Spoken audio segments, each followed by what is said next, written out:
Hello, and welcome to another episode of Boundless Body Radio. I'm your host, Casey Ruff, and today we are releasing a special episode that is taken from some of the attendees of the recent Low Carb Denver 2023 conference that I attended in Denver, Colorado. We actually discussed this with Dr. Jeffrey Gerber in episode 415. He is the one that puts this event on and has done this conference for many, many years. And so I would recommend going back to listen to that podcast if you want to learn more about the conference. You just cannot believe how much work goes into putting some of these together. And he did such an amazing job. He's done an amazing job in the past. I've been to the 2020 event, which was fantastic. Just so happened to coincide with the weekend that the world was absolutely like shutting down. And this was no exception besides the pandemic. It was just such a great event. And I loved attending every minute of this. Before we get into exactly what this episode is and what format it is in, I wanted to take a few minutes to describe the conference and tell you some of the stories that I saw and some of the things that I experienced while I was there. So that's what this episode is going to be. We are going to be hearing from some of the attendees at the conference. But like I said, before we do that, I just want to talk about my experiences as I was there. So I did travel to the conference by car, probably not the smartest, traveling from Salt Lake City to Denver, Colorado, in the wintertime, going up and over different mountain passes was a little bit stressful. There was definitely a lot of snow and some whiteout conditions, but ended up making it. I was fortunate enough to stay with some of my in-laws in Evergreen, Colorado, if you're familiar with the area. It's just up in the hills, and they were kind enough to let me stay there overnight, which was fantastic. It was 1 degree when I got there, so very, very cold. And they have a very tight and twisty kind of a driveway to get down to their house. And so my car was able to get down the road. I should have really second guessed that decision because it was way too icy to get the car up the road when I needed to go to the conference the next morning. So fortunately, my in-laws were nice enough to give me their truck for the day, which is fantastic. So thank you, Eric, for letting me borrow your truck to get to the conference. Was a little bit late because of that. Getting into the conference is kind of interesting. Like you get there and everybody's sitting down. There's over 1,000 people attending the show, and you kind of feel a little weird. People aren't like talking to each other, and you're listening to some of the talks that are going on. I tried to take a lot of notes. I always sit in the front row for these things and try to take in all the speakers. It's just an amazing contrast to when you leave the show and you're just like hugging everybody and all the amazing people that you met, all of your heroes, everybody that you follow, people that have been on the show like multiple times. Like it was such a cool experience as you leave. Very sad to leave behind some of those people, but it's amazing, like as the conference goes, some of the things that you experience with other people is just fantastic. Some of the interesting talks I heard, Dr.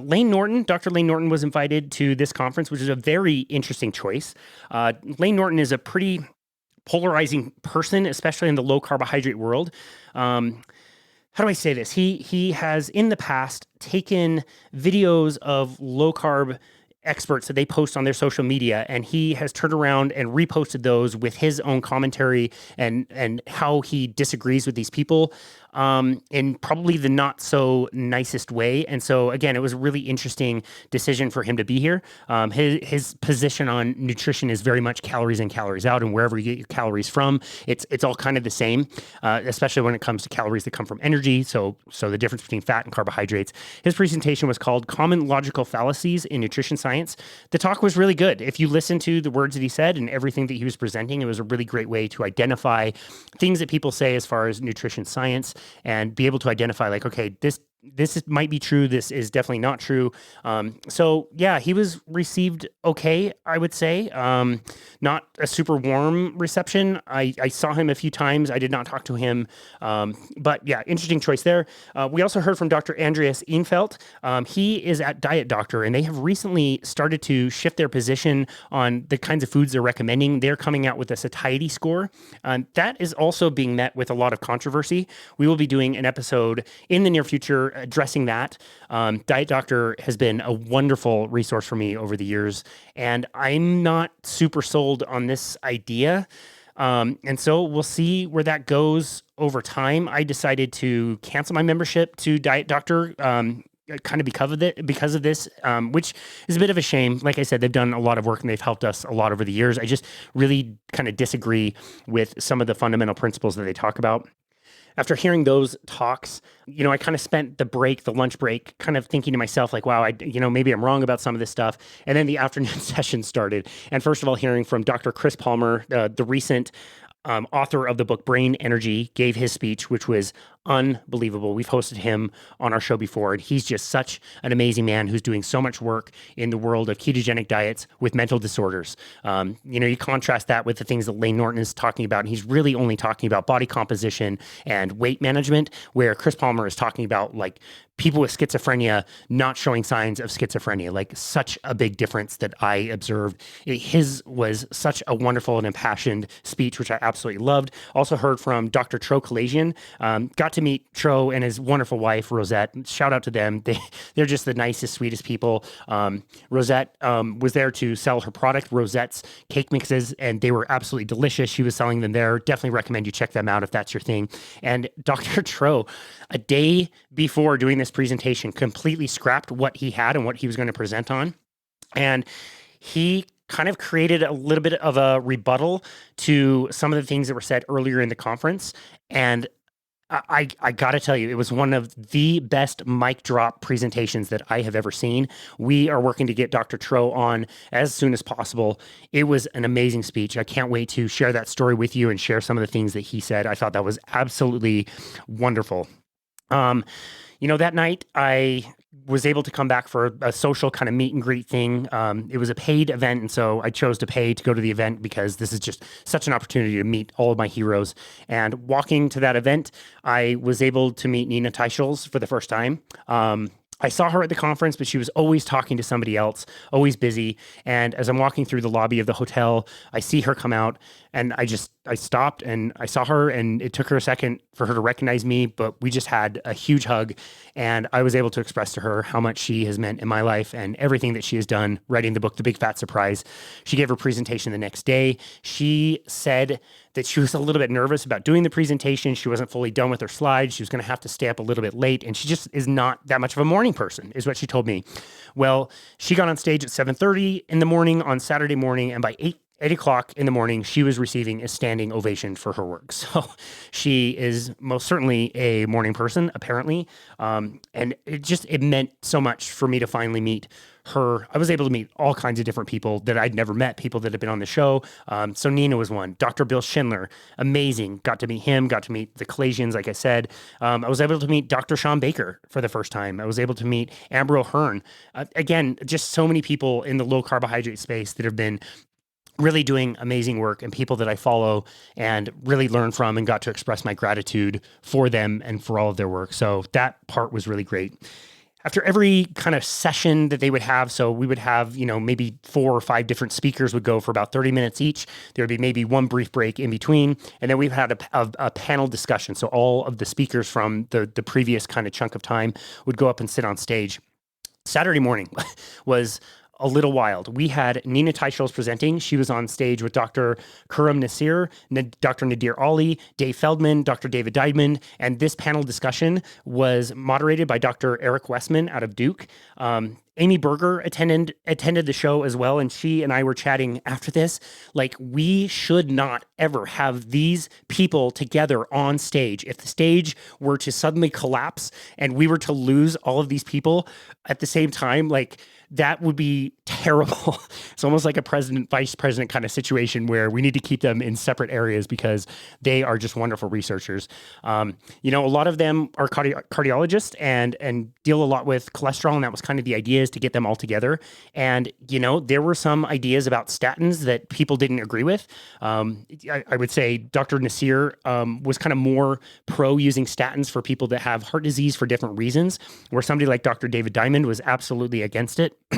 And there was a debate, and I wouldn't say it was heated, but it was passionate. And to be able to respectfully talk about these ideas and share the research about why some of these things shouldn't be used, I thought was fantastic. Again, the whole thing was really respectfully done. One of the key points I got out of all of that, I generally am not a believer in using statins. I don't think the evidence is very good that they work for most people.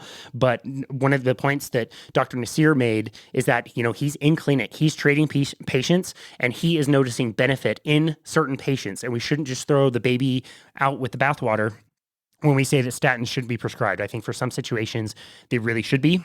And to have that perspective, I thought was really, really wonderful.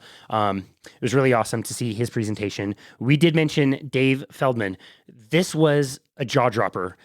Dave Feldman is a cholesterol researcher. He is not associated with the medical industry. He deals with software and software systems. And he was put on this road, like investigating cholesterol, because he decided to do a low carbohydrate diet. He felt way better. He lost a lot of weight. Everything was going good. He went and got a blood test from his doctor. Everything was just sparkling. Looked really, really great, except for one thing, which is his LDL cholesterol, or what people call the bad cholesterol, had shot up really, really high. And that was concerning. His doctor said, like, all of this is great besides this. So now you feel good. You've lost weight. You want to continue doing this, but you are at a very, very high risk of heart attack. And that sent him down a rabbit hole of learning about cholesterol. He came out with a new paradigm. We've interviewed him before, so I recommend checking that out. That was an interview we did with Dave Feldman and Dr. Nick Norwitz. I believe it's episode 109. Could be wrong on that, but it's somewhere in that area. So you can go back to that episode and listen to that. We've talked about him a lot. But part of his new study is about kind of measuring people with very high cholesterol who have been on a low carbohydrate diet for a while and validating different testing by looking at calcium scores inside the body. Very expensive to do this kind of thing. I mean, we're talking getting a cohort of about 100 people and testing them at 9 different sites in 3 kind of different ways to come up with 45 different testing points. I'm probably butchering all of that. This study design was kind of new to me, so again, I probably am butchering that. But what he revealed on stage after collecting the preliminary data, so just getting the data from the test starting, like the audible gasp that you could hear in the room as he presented his findings were it was incredible. It was an amazing experience. I think I started laughing when I saw it, that these people starting out, like average age was like 55 years old. 60% of them were male. So those are good because those are the types of people that are going to have cardiac events. These are people that have been following a low carb ketogenic diet for many, many years. And like I said, they had really, really high cholesterol. They also had some different risk factors, which they were able to kind of put into this study, which I think is really valid. And with the preliminary data, by doing these tests with 45 possible points of calcium buildup in the arteries, not one single participant had a score of over 10 out of 45, and a majority of those people had a 0 score. This is staggering. Absolutely staggering for the idea that LDL cholesterol is causative of heart disease. This could completely reverse that paradigm. So his research, his talk was absolutely amazing. Another standing ovation for him. Just wonderful work, and I'm so excited to see where that goes in the future. Dr. Sean Baker also had a talk. Like I said, I was able to meet him, which is cool because he basically signs my checks for Rivero coaching. When I coach somebody, my profile is on his website. They hire me through his website. So basically I kind of work for him a little bit, but it was great to meet him. And his presentation was great. It was all about carnivore diets, and he has a really relaxed way of dealing with carnivore diets and is really a fan of just trying different things out and keeping things really simple. Presentation was great. He started the presentation by saying, raise your hand if you're in the audience and you are a human being. So obviously everybody's hand shoot up. And then he says, raise your hand, keep your hand raised if you are eating more meat now than you used to in the past. And then the next question was, keep your hand up if you are now eating less fruits and vegetables than you used to. And he said, keep your hand up if you feel better than you've ever felt in your life and you are planning to continue to eat way more meat and animal products. And like I said earlier, I'm kind of a front row Joe fanboy at these things. I always like to be up front. So I took a look behind me, and even I was like blown away. So I grabbed my phone as quickly as I could. I ran up to the corner of the room and took a picture of the room, and it was pretty much everybody's hand was up. Now, that's a very self-selecting, kind of cohort. You're talking to people who, generally speaking, are already on low carbohydrate or carnivore diets and are noticing those benefits. So you would expect a fair amount of them to have their hand up, but I was actually very shocked by the number of people that are have been eating more animal products or gone exclusively carnivore and have no intention of giving that up anytime soon. I thought that was a nice anecdote. That's not science, but when you start to get so many people, like all of the guests on our show, to have all of these stories of healing, like that counts for something. That adds up quite a bit, and that should be good evidence that what you're doing is kind of in the right direction. So I really appreciated that he addressed that in that way. Also, randomly, this guy was not on the list of people that were even going to show up, let alone present at this conference. And as I'm walking out of one of the sessions, I see this tall, super jacked, tan dude with his girlfriend in the audience, and he's chatting somebody up. And I look back, and then I look like double take, and then I look back, and then like triple take, and I'm like, is that Dr. Anthony Chafee from Australia? Like, what? Sure enough, Dr. Chafee was there, a two-time guest of this show. Great dude, great guy. We had such a good time catching up. Always have great conversations with him. He is so smart and knowledgeable, but also so friendly and kind. And it was great to see him. Just amazing. The kindness and friendliness is something that I definitely observed through the entire weekend with everybody. You know, again, these are people writing research. They're busy. They're practicing medicine. They're writing books. They have podcasts. They have platforms. Like there's a lot that these people have going on, and to take an entire weekend to be here with the attendees was a lot. But I never, not one time, not once did I ever see somebody say, "I'm too busy to talk to you. I'm too busy to get a picture with you." They just come off the stage and start chatting with people. And by and large, with very few exceptions that I saw, did I see people like go into the green room and then take their private jet somewhere or whatever. They were very much not only like presenting, but also in this conference. They were learning from some of the other speakers as well. I really appreciated that. I appreciated the fact that I saw more people taking the stairs than were taking escalators. There were other conferences highlighting other things that were going on. The Gaylord's Rockies conference center that we were at was huge, and so there was multiple conferences going on for different things. And I saw people taking escalators all the time, and the low carb people really, like, I saw them take the stairs more than I saw them take the escalators. You know, these presentations also are like several hours in a day. And you got to figure people have traveled, including myself, very sleep deprived. People have come from a long way. And, you know, these are really quite technical presentations that they're making. They've got slides and they're presenting a lot of information that's very, very in depth, and all of these studies and how are these studies conducted. And I just got to say, I looked around at the audience, who was by and large the same audience throughout the 3 days. Not many people had to leave early and stayed for the whole thing. And you didn't see people drifting off to sleep at 2 p.m. You didn't see people, you know, on their phones. You didn't see people not engaging with what was going on. And I think that alone is so different than most people's experience at a conference like that, when they're not on low carbohydrate diets and would be nodding off and would be, you know, bored with the material and all this technical stuff. I just, as an observation, I didn't see a lot of that. People were alert and aware and very much participating in the conversation. So I thought all of that was really wonderful. I thought that was an interesting thing to observe. The conference went very smoothly, a few little glitches with technical stuff, but for the most part, it was great. As part of the conference, they were using an app called Whova, WHOVA, which showed you all the agenda. It posted all of the videos for all of the talks when they were completed there, so you could go back and review things if you wanted. You could see all of the attendees. So anybody who signed up for the conference, I knew they would be there, and I was able to scroll around and send messages to people like, "Yo, Dr. Mark Cucuzella, I'm so excited to see you again. Like, this is great. I'm so glad you're attending." And also, you know, some of my friends that are maybe not the presenters, but they're the attendees, and I've seen them at other shows and met them at other places. And so the app was a wonderful part of the experience. If you're ever hosting a conference or you're into this kind of thing, I highly recommend checking out the Whova app. I thought they did a really nice job. And I knew, you know, I had access to that maybe 6 weeks before the conference started. So as I was thinking about what I wanted to do as far as this podcast when I went to this show, and I was thinking maybe I could bring my podcasting equipment. I could take some of the presenters aside into a quiet room and have all my podcasting stuff and like ask them questions and like film, record episodes.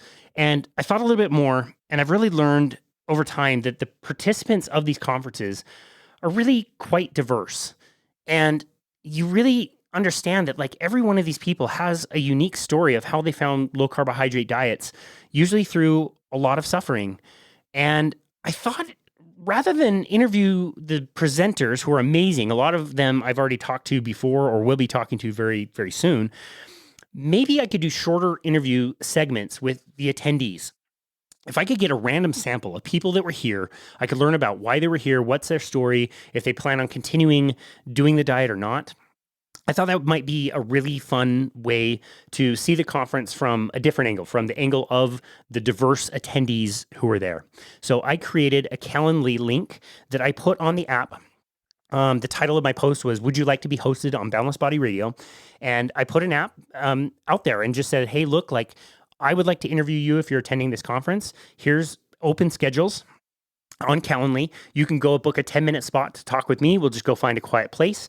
My podcasting equipment was really cumbersome, but I found that you could get pretty decent audio just recording off of your iPhone, which again, to say like, if you're thinking about starting a podcasting host, you really don't need a lot of fancy equipment to be able to do it, to have a reasonable quality.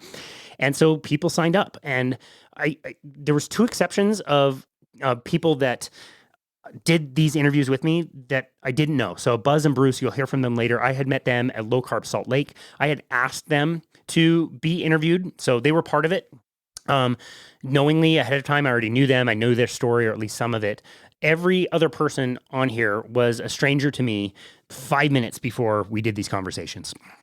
So I thought that was really fun. It was a great way to meet new friends, new people out there. And now I have literally lifelong friends that I will see and meet at these conferences forever. And so that is what you are about to listen to. This is a lengthy episode, so sorry, not sorry about that. I wanted to share all of their episodes. These are largely going to be unedited. There was a few things I need to go back and kind of edit, but for the most part, they're unedited. The quality is not going to be the same as it normally is, but we were in a conference hall, literally in the hall of the conference during breaks. And so you're going to hear ambient noise of people walking by and having conversations. You're also going to hear people stopping by on conversations, saying hi to their friends, and then dropping down on the couch and having an impromptu interview with us as well. Them sharing their stories, me asking questions and just being curious.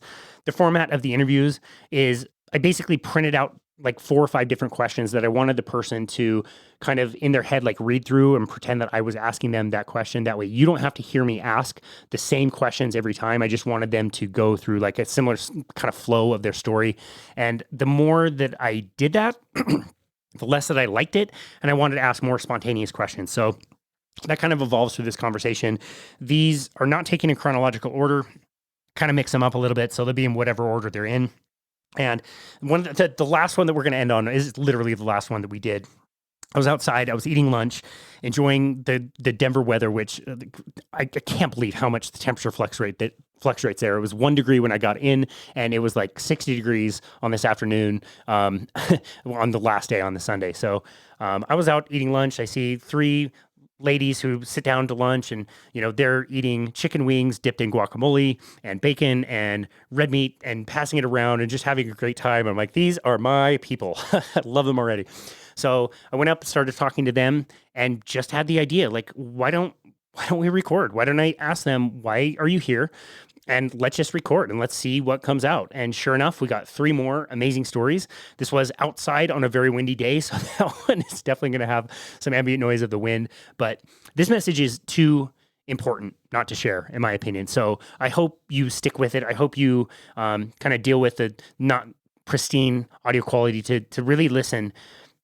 These are people. All of them have an amazing story, unexpected stories that I didn't know. I didn't know these people. I didn't know their stories. And hearing them talk about how they healed things was it was really powerful. It was really meaningful for me to listen in, and it's really meaningful for me now to share this with you. So I really hope you enjoy this.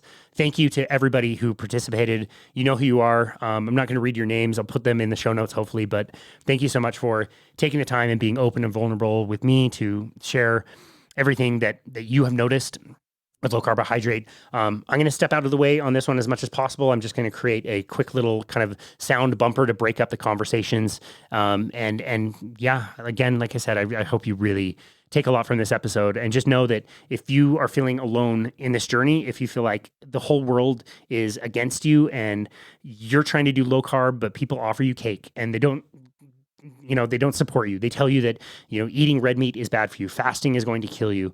All those things you hear, like, there is a community. There's a community out there. There's a lot of people, getting a little emotional. There's a lot of people out there who have healed themselves with this way of eating, and you can reach out. We can help you. We can help you. So again, this was really special. I hope you really enjoy this one.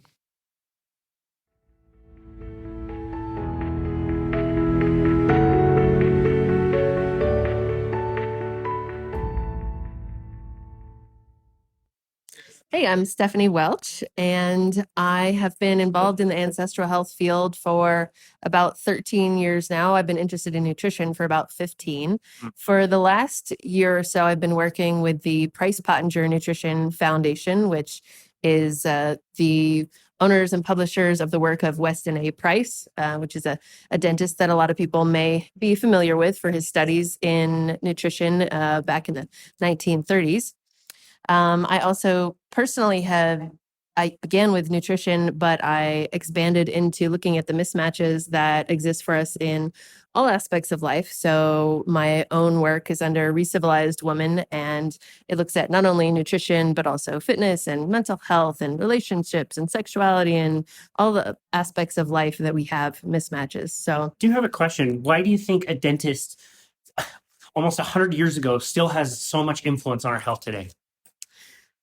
The things that he was researching, original research, looking at indigenous cultures around the world is, it's stuff that can't be reproduced at this point in time. Many of the cultures that were in place then, and the differences between their traditional diets and the modernized diets have changed at this point in time. And it's harder to find a comparison of cultures that are so clearly flourishing on a natural diet and being able to compare it with the same group, same genetics, same environment, but who have transitioned to more modernized foods. And the contrast that he was able to see in that environment, and he was looking at the dental health in particular, but he of course saw that the rest of their health and their demeanor and everything else was also influenced by what they were eating. So it was a really unique opportunity to get a glimpse in that particular window of time of transition that people were experiencing and see the drastic differences that it had on their health. It's amazing. So my personal journey into health and nutrition started in my early 20s, and it actually had a lot to do with, I was dating someone at the time, and he was about 4 years older than me, and at 26, he was a bit overweight. He weighed about 270. And then over the next 4 years, he gained about another 80 pounds. We were just eating sort of college food, you could imagine, and got in the middle of that, got diagnosed with multiple sclerosis at about age 28, which is kind of ridiculous. And I could tell that lifestyle factors were at play, and I knew that I didn't want to go down that path. And so it really motivated me to start studying nutrition at that point in time, around 25 or so. And first, of course, like many people, I went down the vegetarian path and the low fat and the things that were being commonly recommended. And I didn't have any significant health problems at that point in time. I mean, I wasn't noticing any real issues, but when I got on the vegetarian diet, I actually started running into some digestive problems and really had some pretty terrible issues with gas, which was not great, as I was decided to become a massage therapist at the time, and you're in a small room with somebody, you kind of don't want that to be the case. So it really made me wonder what was going on. I definitely didn't feel like I was feeling, more healthy than I started. But I found in 2010, the book that changed my mind and did about a 180 on everything was The Perfect Health Diet, by Paul and Xiaoxing Jaminet. And they did a great dive into different nutrients. And it was a largely nutrient focused approach to diet. But I also really appreciated the exploration of evolutionary biology and the looking at what is a digestive tract for. And, if you have mammals of all different kinds that have animal cells like we learn about in biology class, they actually all use the same fuel. So why is it that we have a different diet in the first place? And more so, how is it that our digestive tract is geared to take whatever that input is and convert it into ultimately the same output? And then seeing that as humans, we have reduced the size of our digestive tracts so much that it kind of clues us in to the idea that we must have been taking in nutrients somewhat closer to the output that our bodies actually needed and doing less transformation. So that helped me to understand why it made more sense to have like a higher fat diet at that point in time. And so I started following that in 2010, and I took enough effort to make it a predominant part of my food intake, and I got a subsequent partner really on board, and we had a great system of cooking and making almost all of our food at home. So for about 5 years, I had a really, really solid system. And that, I haven't stayed super strict after that, but having had that good of a basis and building up habits that I can often continue to utilize and go back to has been really helpful to me, to where I've been able to keep it a significant part of my life, but also, not have to be maybe as strict as some people who actually have gone further down and gotten into more health problems or had to counteract major issues. It's a really good point. I think a lot of people can get back to a place where they can be a little bit more liberal with their food. Yeah. I found that, it was for me, I love systems. I love to plan and prepare.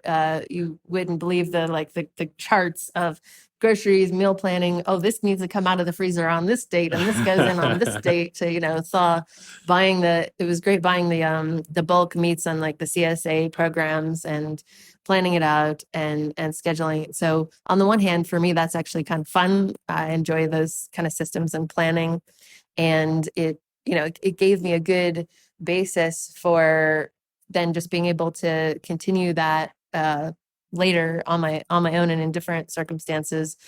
And I've been able to keep it up enough and just enjoy the benefits, and also, still occasionally eat things just for pure enjoyment and deliciousness and convenience. But it's good to have, and the focus again, really, like I said, was about nutrient density. So I do try to prioritize that, and also, use supplementation to help fill in some gaps and things like that. So a little bit of boost there. But for sure, one of the things that has stayed really consistent as far as the low carb aspect is whenever I have choices that involve, things that are more protein and vegetable oriented over pastas and breads. I mean, those are the easiest decisions for me to make. Is don't get a sandwich, get something that's, not on bread. Or when I make something, if I make spaghetti at home, it's about 80% sauce and a little bit of pasta, just, for something to, accent it essentially. Yeah, it's great. But I loaded up with beef and, mushrooms and onions, and the emphasis is on filling everything up with the right kind of ingredients that I want to consume, and not needing to fill myself up with a bunch of filler things of pasta and bread and all that kind of thing. So the planning ahead and ensuring that I've prepared and I've filled up all of my hunger and nutrient needs, so that I'm not struggling, to meet those needs and having to make choices based on convenience or impulse. So a lot of planning. Wow. That's great.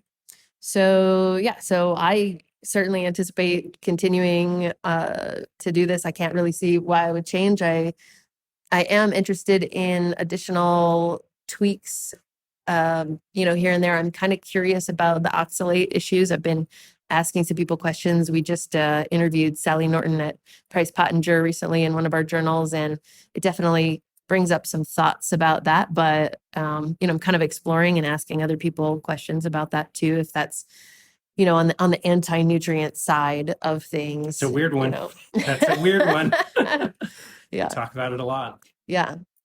But I guess in terms of tips, I think what I said a minute ago was that if you're able to plan ahead and make sure that if your fridge is stocked with the things that you want to eat, if you've meal prepped ahead of time and you have, the foods that are your nutritionally preferred foods available and on hand, and so you're not having to make decisions when you're hungry, that is the best setup in my mind. I think that's great advice. Stephanie, thank you so much for doing this. All right. Thank you, Casey.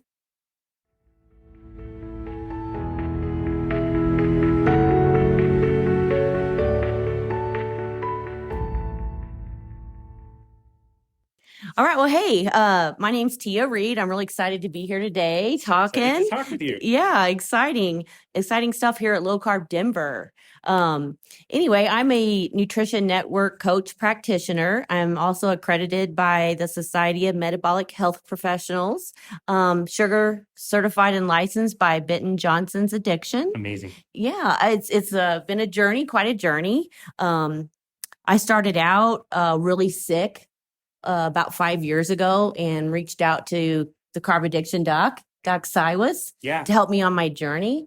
I was about 250 pounds, type 2 diabetes, insulin pump, about 180 to 200 units a day, and then Lantus at night, shot at night, plus a array of other medications, over 20, actually.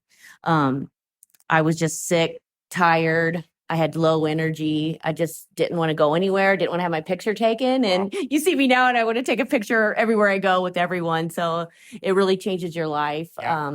Anyway, we started the journey just to try to get off the medications. What about all of that stuff made you decide to seek out help? Because there's so many people out there that get to that stage, that spot, but they don't ever seek out the right kind of help. And they just continue gaining and gaining and gaining, getting worse. Yeah. What was it about you that you think, as you're looking back, made you decide to reach out when you did? Well, actually, I have 3 kids and they were worried about me. And my daughter's like, I'm not married yet, Mom. I want you to be at my wedding. And my son's like, I want you to play with our grandkids. Yeah.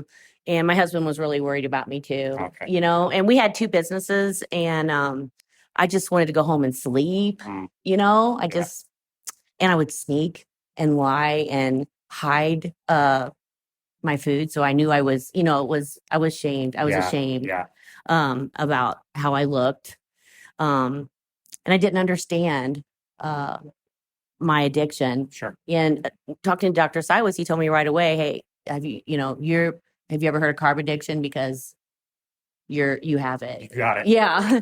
And if you want me to help you, I can definitely help you. So we started virtual because he's in Florida. Yeah. So anyway, he said, are you going to stick to this? Because if you are, we can start eliminating medications right now. Because I was on several different statin medications.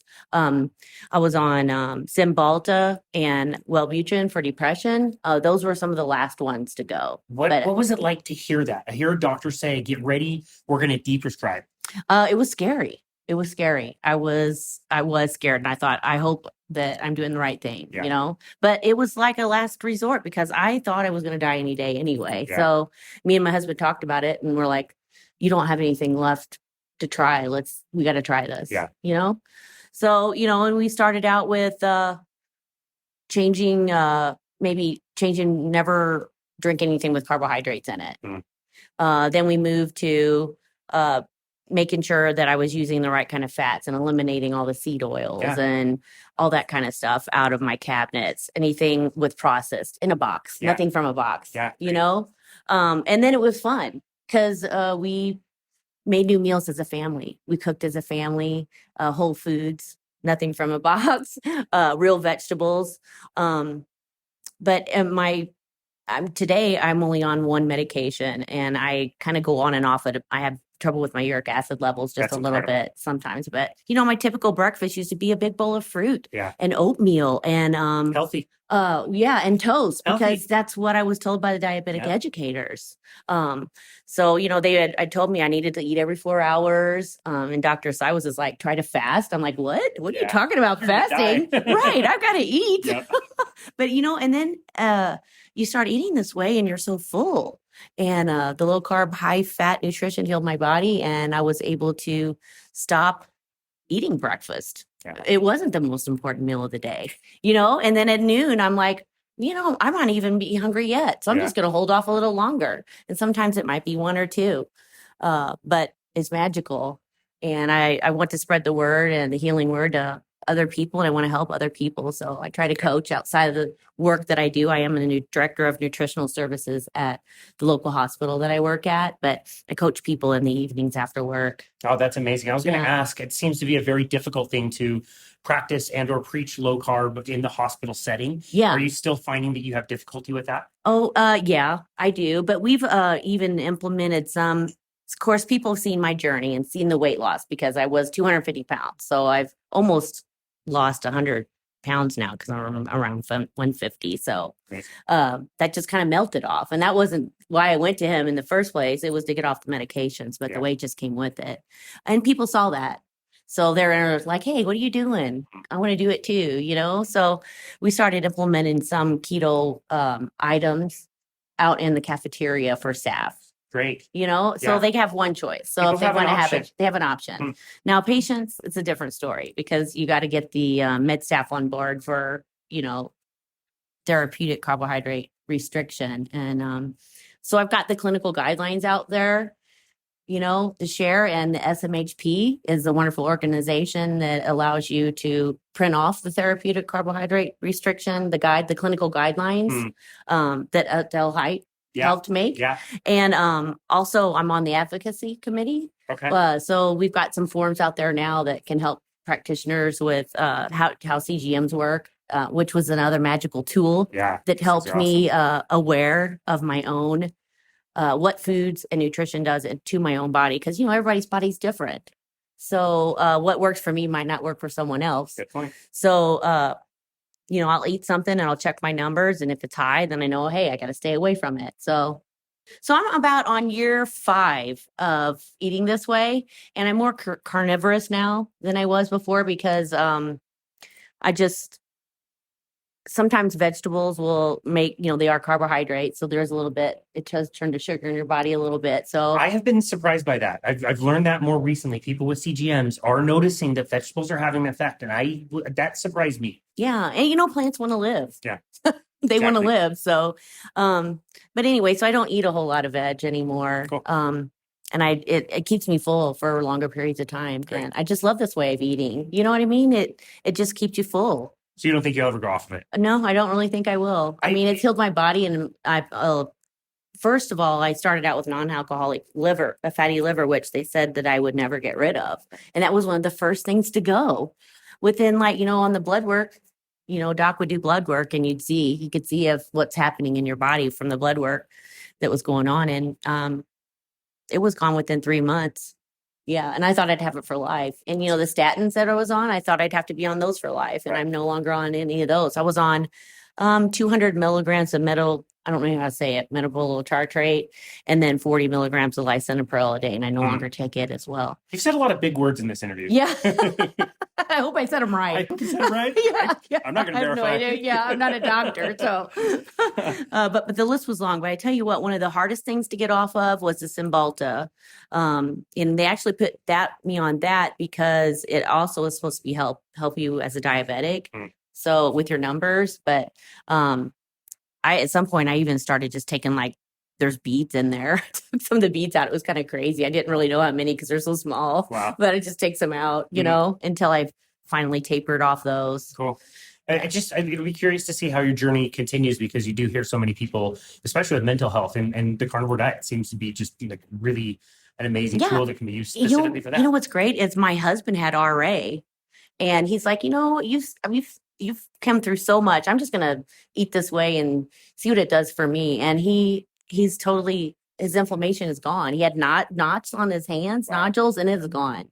So it's definitely worth a try for everyone. That's so cool. Yeah. That's amazing. Well, it sounds like you got into this way of eating in a really good way, kind of stepped into it, more slowly. What tips do you give your beginner, somebody that wants to try this? Where should somebody start? Well, I say focus on one meal at a time. If you mess up, so what? You mess up, get back on to the next meal. Don't wait till the next day, because that'll turn into days and maybe weeks and months. So you mess up one time, just get on the wagon the next meal. That's great. One meal at a time, one day at a time. That's great. That's all it takes. And also, there's a whole lot of information and education out there that people can take. I'm a nutrition network coach practitioner, like I said, but they have online courses that people can take, and they're magical. Yeah. Great. Wow. Well, Tia, thank you so much for this conversation. You're welcome. It was great. It was great. Thanks.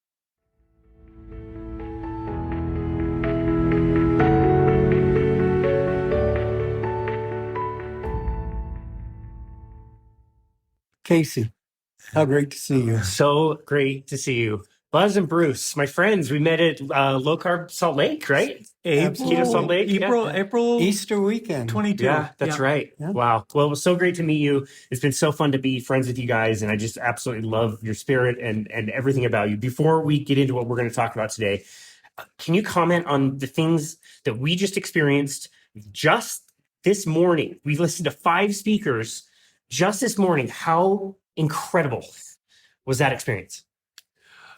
All out of the park. Like I'd always share at these, I've heard these speakers, many of them before, but I think my level of comprehension expands with each conference I go to. That's what gets me to go and book the next one. Not only the speakers, but the participants, the energy there.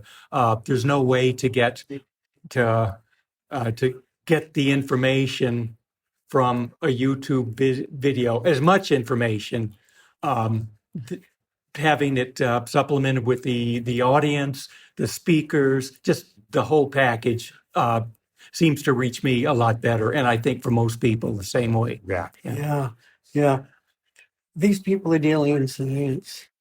And the science they're dealing in is the science of human beings, not political science. Yeah. And it's like to come here and learn more from them each time helps me as a grassroots person.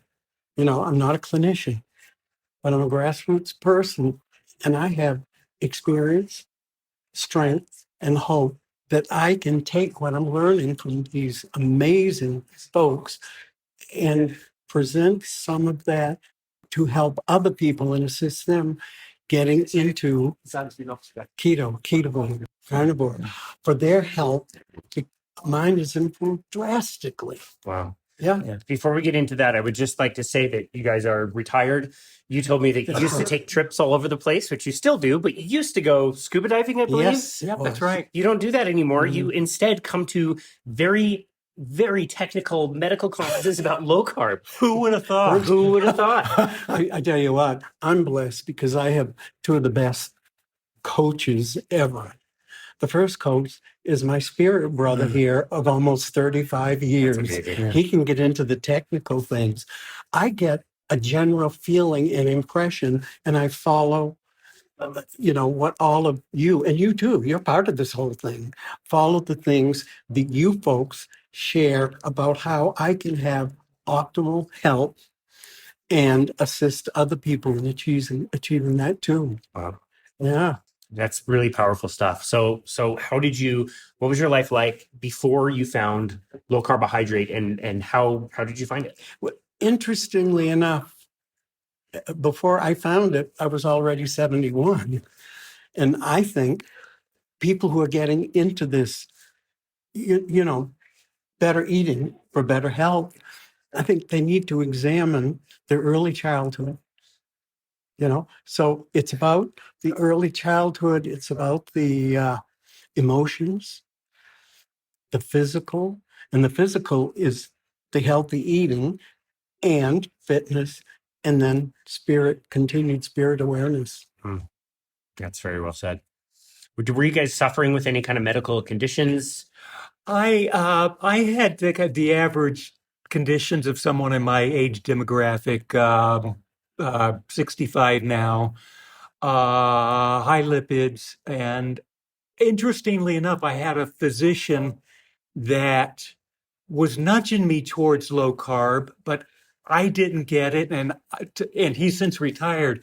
And for instance, we talked about the book Sugar Busters. We both identified with that, and that was all about came out after Atkins, and he encouraged me to eat, like, have some bacon and eggs, but what I'm thinking, but I thought I was supposed to have oatmeal and things such as that. Outwardly overweight. I've lost 40 pounds since then, but I was not going crazy at the gym thinking that was the route to go, and was frustrated with that. I'm not sure what flipped the switch with going low carb. I started with keto, and that didn't settle too well. But once I heard about the concept of carnivore, after my mind kind of exploded, trying to comprehend that, and went on that, it was like, this is so easy, and the energy's up. And then the weight started coming off, and it just kind of unfolded and happened. And the next chapter is being more thirsty for information, the YouTube videos, and then finding out about conferences. And here we are talking to you. Yeah. And for me, 10 years before You're doing what? we began this scuba diving around the world, Yeah. I had to take a sleep apnea machine with me. Wow. Yeah. So this whole process revealed I do not take 5 medications, no sleep apnea machine, and I'm just getting healthier, as we go along. Now, how many people do you know that are your age that are not yet doing what you're doing are in that condition? Like Most. how many Absolutely. people do you know are not taking any medications? Not taking yeah. any medications. I should have phrased that a little better. No, I don't know of anybody my age demographic. And we just found a new physician that is on board with this, and anytime you go to a doctor's office and you don't have a list of meds, it gets their attention. It took us 4 years. yeah. It took us Yeah. 4 years doing this to finally find a primary that was okay with the way we're eating, and we're 98% carnivore. Nice. Yeah, Wow. that many years to find someone locally. Yeah. Well, that's amazing. I'm really glad that you were able to find somebody. And I think that speaks to how this message is getting out. I know that's a big priority for both of you. It wasn't enough for you to learn the information for yourself. Similar to the reason why I do this podcast. It's not enough for me to know this stuff from my life and the life of my loved ones. I want to share this. I want to get this message out Absolutely. there. And that's been really important for you. So what has it meant to you to be able to go out and help teach others and share, if nothing else, just your example, just your spirit? We have folks to our home, and we eat carnivore. We'll provide a vegetable for them. We have people who've seen how we've changed, but they don't necessarily want to change. We met these folks at a meetup in Miramar Beach, with 20 folks or so in the group. And the guests there were the man we have followed for 4 years on YouTube, Dr. Ken Berry, and then Nisha and the family. This is inspirational, like what happens and what we've seen here today and yesterday. And as you know, all the other conferences we've been to. I will say that we don't necessarily go out and try to convince people. No. It's hard to resist that, but it's what's happening now is people are seeing, noticing, and asking questions, and then sometimes that's as far as it goes. but other times you can kind of tell now how serious they are. Most recently, we had an acquaintance reach out, and she was ready. And I went so far as to say, how would you feel if we came over and went through your cupboards and refrigerator? And she was all on board with that. That's amazing. And I must say, it had to have been humbling for her. Yeah. And it was for me, because that was getting into some personal stuff, into their food stash. Sure. And she was open and ready we filled up all kinds of bags. And she said to us when we were sitting down before we went through her cupboard to her refrigerator, she said, I had a bag of chips, but I ate them last night before the other They're going to the trash either way. It's just whether they go through your body or directly to the trash. My history began in the recovery of early childhood. I call it 1981. I went to AA. Well, I learned in AA, you don't pull people off the bar stools, and you don't pull people out of McDonald's. Yeah. It great. has to unfold. That's great. And ironically, somebody you just mentioned, Dr. Camberry, recently posted a video of him ordering burger patties at McDonald's, which has been my favorite hack. Yes. I haven't been to McDonald's in Yes. 15, and I've been there the last 2 days to order burger patties. They've been delicious. Yeah. Listen, life changer. Life changer. part of my history was supersizing it for 25 years at McDonald's. I would have done that too. That's great. One of my favorite parts about attending these conferences is meeting new friends and new people. And we're having these impromptu conversations for this conference, and we've met some new friends. So let's say hi. Introduce yourselves if you don't mind, and say, what is your favorite part about low carbohydrate? How did you find this diet to begin with? Hi, I'm Emily Harveaux, and I have lost 150 pounds through combining keto, intermittent fasting, and carnivore. I am a 2.5-year carnivore, and I'm now a carnivore coach. I help people with Bella's Mighty Networks, and so we gather and meet and encourage each other and problem solve. And so people have no idea how to start carnivore, what to do, it's some people still laugh when you even mention the name carnivore.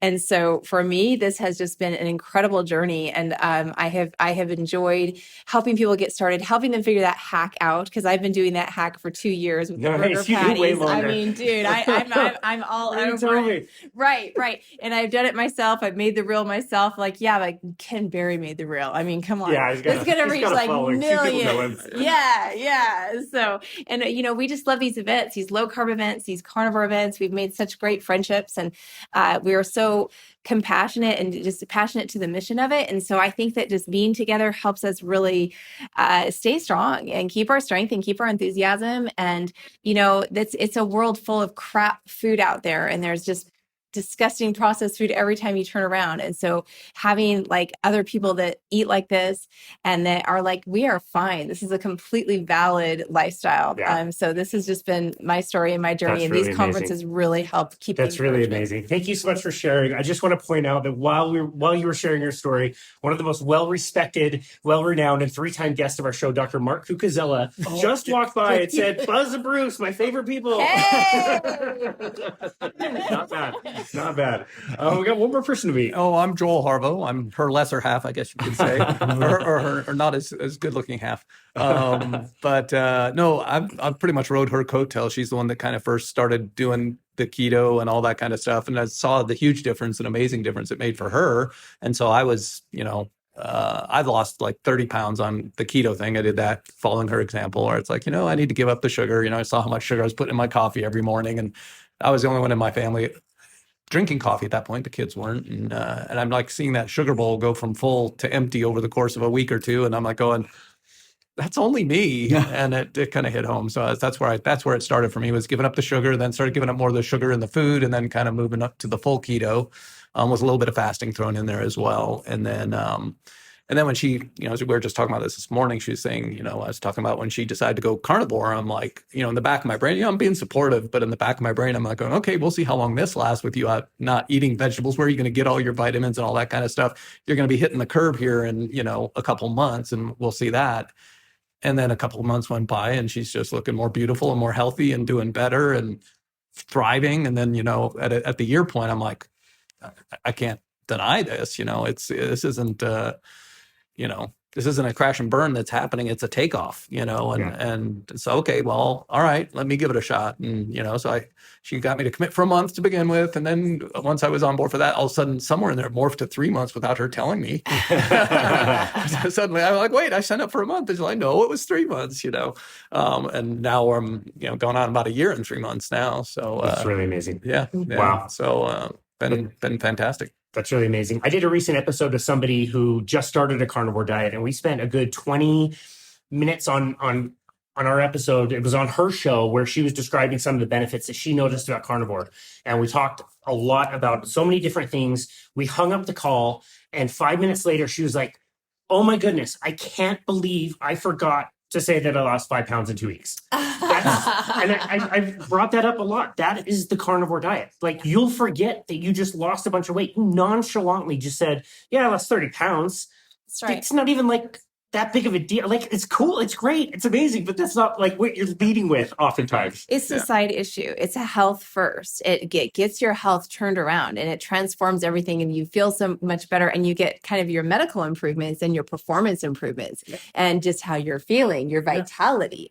And it's a thing that you can't know until you do an experiment with it and move forward with that. And I agree, because that is a side note. It's like, okay, the last 50 pounds of my weight loss was carnivore, but that's like the side note. It's like how good I felt going from maybe a low carb got me to feeling 80% better. Carnivore is what got me to that 97% better. And so that feeling better position is the powerful message of it. But you're right. Most people tend to, Joel looks amazing now. He's got muscles cut out from everywhere that he's never had. He's never had this body before. So he's in his late 50s, like sporting like something really spectacular. And so, I mean, all that stuff comes, but the weight loss is part of it. But you're right. It's just a side. I guess my final question for all of you would be on that note. I think that was a really good segue. And Buz, I want to conclude with you because you were the first to bring it up, and very much related to what you said, like the physical, the mental, the emotional, all of it is a part of this. And I just want to comment or learn from you guys, if you could comment, like, what has it been like, again, not only to experience what I would say the mental, the physical, but really specifically the spiritual. In what ways, especially taking a step from low carb or keto to carnivore, do you feel like your spirituality specifically has changed? I think just there's the thing called carnivore calm that some people experience, and just kind of feeling more even keeled, just kind of just relaxed and just kind of in the moment, I guess, a little bit more. Great way to say it. Yeah, for me, it's the absence of noise. And so I had experienced that because of fasting. And fasting, you get to kind of there's a lot of spirituality in fasting as well. But, then you eat food and it ruins it all. And so the carnivore journey for me was having food be my nutrition, the best food I could ever imagine tasting, but food was food. Food was nourishment, food was fuel. And so the spirituality of having so much open space in my mind and so much open space to explore other things, because that part was neutral. Yeah. That was the huge part for me. That's amazing. Very well said. How about you, Bruce? So I'd say I've always been fairly even keel, but I can certainly speak to the point that I don't get affected by things so much anymore in my head. I don't obsess. I don't compulse, and a lot of that is under the radar. I'm doing it in my head, but that's not happening anymore with that. Yeah, reduced anxiety. Yeah. Absolutely. And we're blessed because we met in church. However, I've shared that with you before. However, for me, it's learning to be non-judgmental of myself and then others, not throwing stones and not judging other people. Wow. It's an amazing journey. I mean, you think about, I'm getting lost in it because the quietness, the peacefulness, Joseph Murphy, the power of your subconscious mind. Most folks don't know and understand everything you say after I am is what you're going to create in your life today, tomorrow, the next day. It's like the whole karma effect. Yeah, what you put out there comes back to you. Yeah. But I have to use, and I live in a lot of meditation.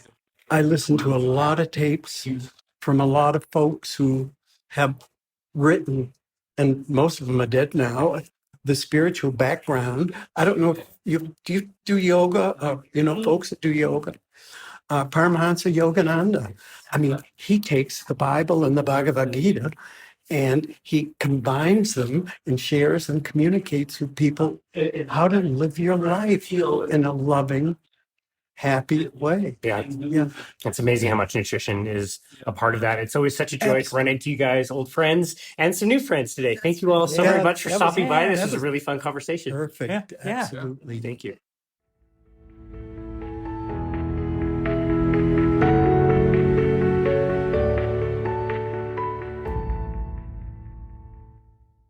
Hi, Casey. My name is Kristen Lum, and I'm a naturopathic doctor and acupuncturist.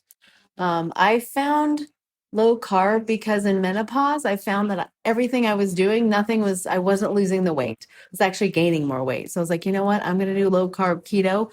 And it's the only thing plus intermittent fasting. I have to add that in there that has helped me kind of just maintain. And I actually shrunk a size. So now I'm like, the benefits I notice on that are I have mental clarity is better. My memory is better now. I was having trouble kind of remembering names or people or what I gave them. And You hear that a lot with menopause. yes, like you don't have the recall like you used to. Yeah. I wasn't like sharp being like, here's this podcast, here's this person to read.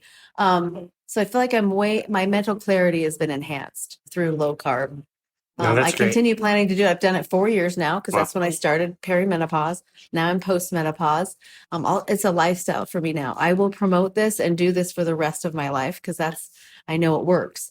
If I do have a day where I do a high carb day, the next day I'll fast or do no carbs in that day.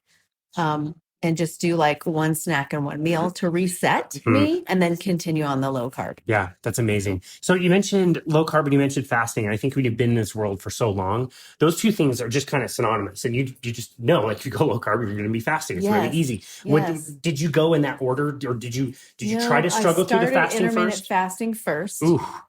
And I went 15 hours. Now I do 18 plus. And it's easy each year that you do it. The first year it was really hard. I did exactly 15 or maybe 12 for a few months. And then I started increasing. And now it's just a lifestyle for me 4 years later. So the intermittent fasting is easier for me now. Yeah. I do have days where I slip up though. And then I just make sure I get back on it and maybe do a whole day fast, which is tough. Or I just do one dinner of low carb and I fast for that, how many hours that is. Yeah. But I always usually try to eat within a 6-hour window. Cool. And low carb. Yeah, great. And so what low carb, if it's low carb, what foods are you most commonly including? I eat a lot of like grass-fed burger and avocado, eggs, butter, grass-fed butter. I love Kerrygold butter. Nuts, only a handful. The problem with nuts is that they can cause digestive distress because of the leptins in them. So I only do a handful a day. So if people are replacing nuts for chips and stuff, it's really hard because you might have some gastric distress from that. So I usually mainly try to do, chicken, fish, eggs, meat, and then tons of greens. Like you got to add greens to everything. So like eggs, greens, and a piece of sausage or something like that, or bacon. But I don't eat breakfast. So, but I'm just for those who are listening. Or like a chia bowl, I'll put that a can of coconut milk, put it in your chia seeds, let it soak overnight. The next day you can do a little bit of nuts, some real salt. That's the brand. I'll do coconut flakes and make it a real high fat. That's a really high fat, low carb breakfast that you can do, or lunch or snack. But mainly I do a lot of kale. I chop up a whole thing of kale every week and keep it in my fridge. Wow. And so then I can just add it to like a bowl food. I love bowl food. So it'll be like greens and tiny bit of sweet potato sometimes, but a lot of protein like chicken or fish or beef or steak.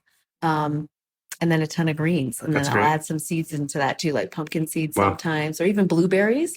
Because a lot of times if you don't add a sweet to your meal, you'll crave that sweet after. So I'll either do like a monk fruit sweetener in some tea with my dinner, or I'll put blueberries in the meal. And then I make all my own dressings. So lately, my latest one is like a tahini.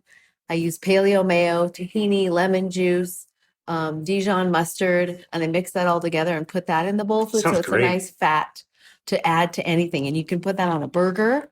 Yeah, I don't do dairy because I have a dairy intolerance, but I used to do a lot of dairy when Cool. I didn't know that until Yeah. I did my genetic testing. But yeah. Yeah. No, well, we talk about all the time, like on our show, like you got to know where you are. Do you need to be abstinent or do you need to moderate? And I found for me, if I had a little sweet, I would have all the sweet. And so I have to abstain. So I'm super jealous. I'm listening to you and how you've been able to balance these things out. That's why I have to be fairly strict carnivore most of the time. Not even blueberries. I can't. The thing I noticed, I started playing with fruit that was growing in my neighborhood 2 summers ago. And like a piece of fruit would fall on the ground, very limited, obviously, in the time of year, but I'd pick it up and eat it between clients. And I just noticed like 20 minutes later, I was ravenously hungry and I experienced a blood sugar crash. So it sucks. I don't want to be the one going around telling people But a lot not of my eat patients Taylor are that notes. It too, sucks. It you sucks. know? And so it's cool that you found Yeah. that balance and you're able to moderate. Yeah. I think that's fantastic. And for those people too, it's more like, okay, avocado and 2 hard-boiled eggs, smash it together with some real salt. That's your meal, and then you won't crave That's the great sugar. advice. So that's a real good, easy meal. Yeah. That I bring that to work because I don't have to cook anything. Easy. So I'll make a hard-boiled eggs a bunch a week and do that. Nice. But yeah, so I don't do a fruit in all my meals, but sometimes You can in include it. case That's you great. want this. I love that. Yeah. No, that's great. Is this your first low carbohydrate conference? It is actually. What has your experience been like so far? Oh, I love this conference. I want to come every year. Yes, I'll come back every year. What is it about it? You can watch You know what? all of It's these less- speeches on YouTube. Yes, the people are great. Usually, I've come to a lot of these, I have to get CE credits every year. And it's like they're so strict with like, you have to check off the box if you went into this lecture, and it's very regimented. And this one's a lot more just easy going, I would say. And great people, great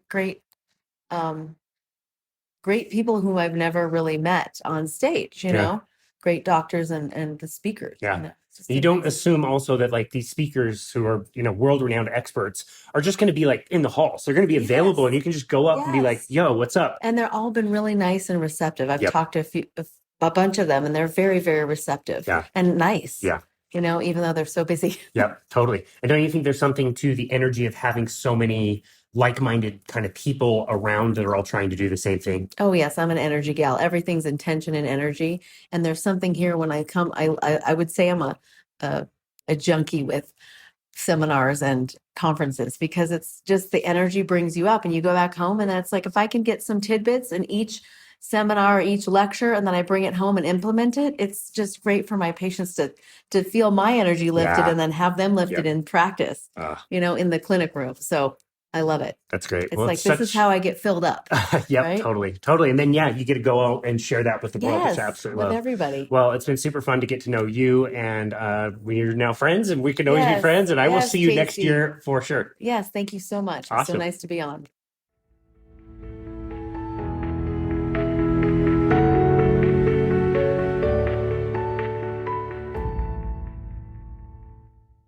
So I'm Chris Dather. I'm a MD physician. I was trained in family medicine, and then transitioned into hospital medicine, which I've done for the last 14 years. And then now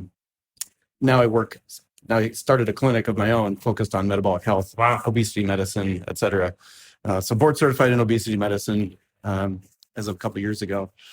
But really what brought me to low carb initially was when I was working in the hospital, and my time spent there seeing all the horrible end stage complications of poor metabolic health.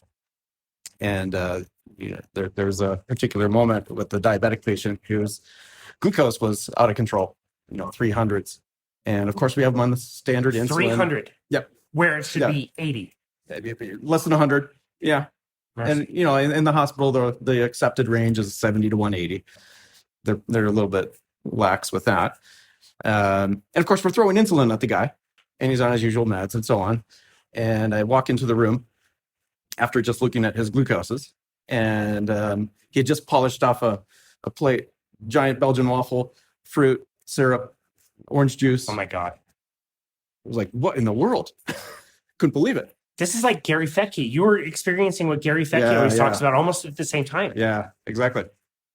And so I stormed out of the room, called the cafeteria, and asked why. What's going on here? Why did this patient have this ridiculous breakfast when he's on a quote unquote diabetic diet?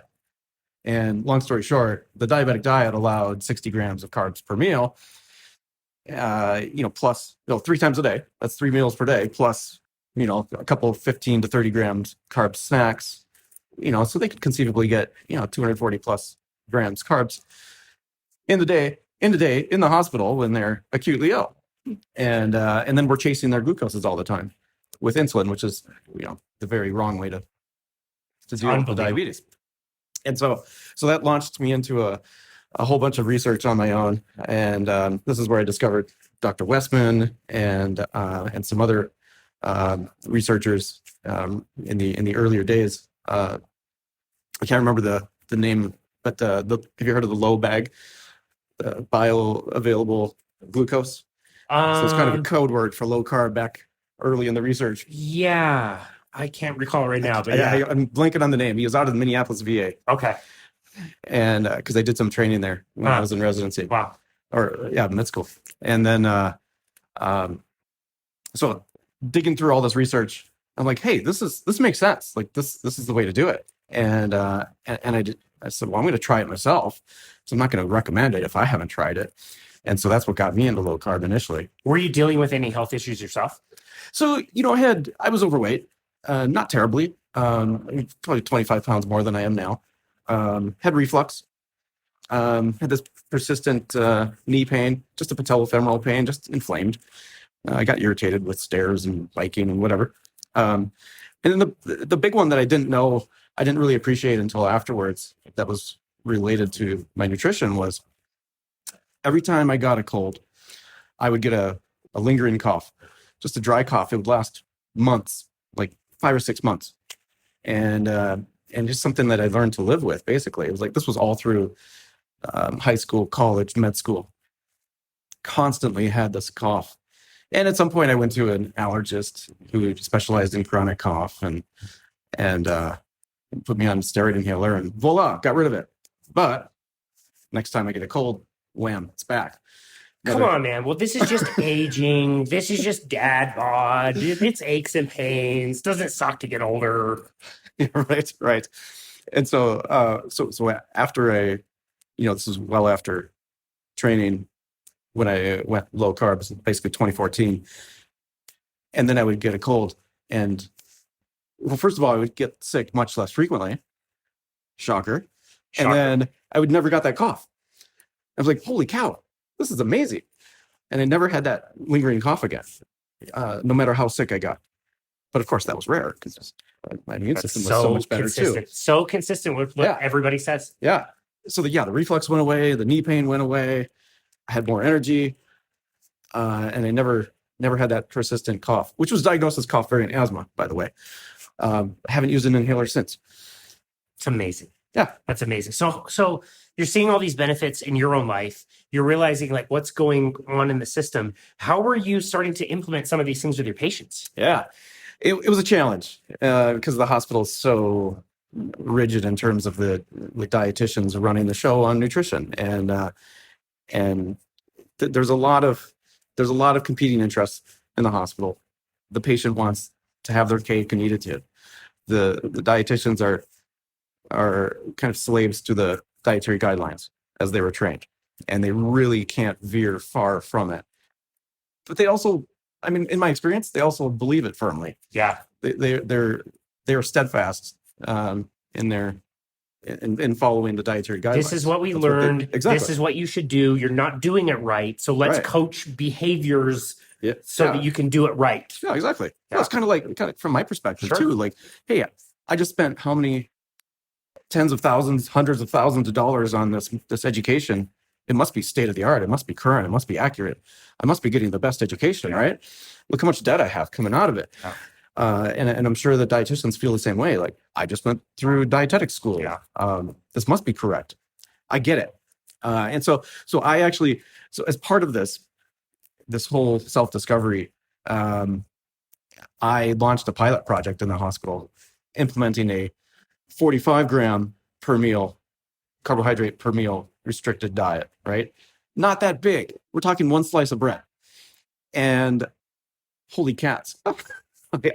All sorts of rage from the dietitians over it. Really? Oh yeah.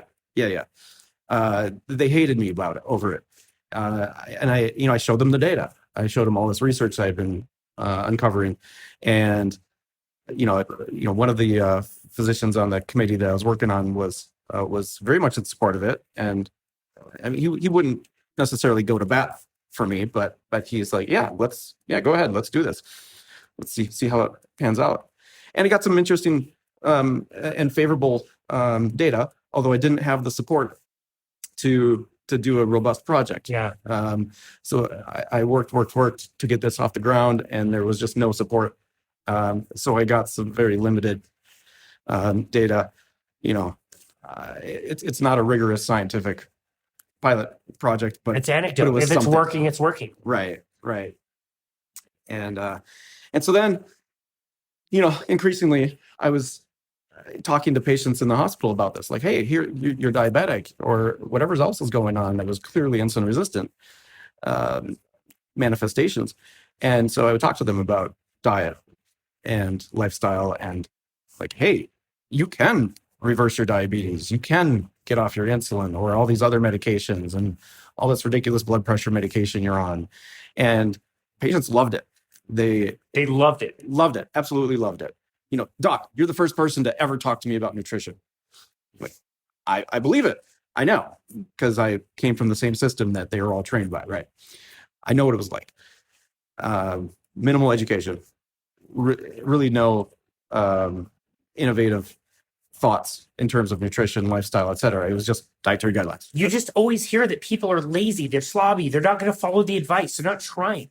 I have not found that to be the case. People are trying with the wrong advice. That sounds exactly the same as what you're talking about. For sure. So yeah, patient after patient would just walk away so empowered, like, yes, I'm going to do this.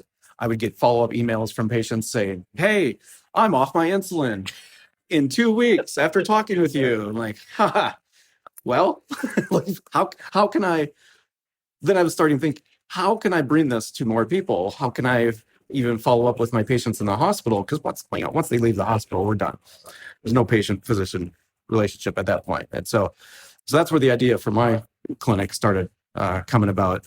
And then that's what I've been doing now for a year and a half, focused on metabolic health, reversing diabetes, dealing with, addressing obesity, weight loss, et cetera. That's amazing.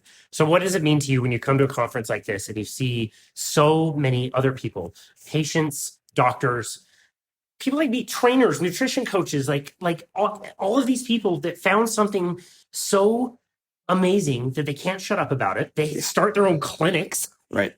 What is it like to be in a room with like-minded people, learning from these people? What does it feel like? Yeah. It's very inspiring, very reassuring too. That we have a lot of like-minded people who are committed to this ultimate goal. And let's face it, I don't shame anyone in healthcare. I think everybody in healthcare means well. Yeah. And like you said, it's an issue of education and awareness. I didn't realize this data was out there until 2014. So I went many years without knowing it. Yeah. But once I did, I mean, I can't look back. Yeah. And so it's super cool to see other people that have discovered it and are implementing it in various ways. Because, it's like some of the talkers have said, this is probably more of a grassroots change that must happen. Is people need to find their successes, basically advertise it to their docs, and it'll creep its way up. Yeah. And doctors are going to have to insist on changes. Yeah. I mean, I've met so much resistance in trying to do that. Not going to give up, but there's just so many things in place that make it difficult. So there's lots of challenges. Chris, that story is so impressive. It's very consistent with what I see, and it gives me a lot of hope that other healthcare professionals out there could be like you. They are doing the best that they can. This information is not widely known now, but we may be closer to a tipping point. And so thank you so much for taking the time to stop by and share your story. That's really so amazing. I'm so happy. Certainly. I appreciate it.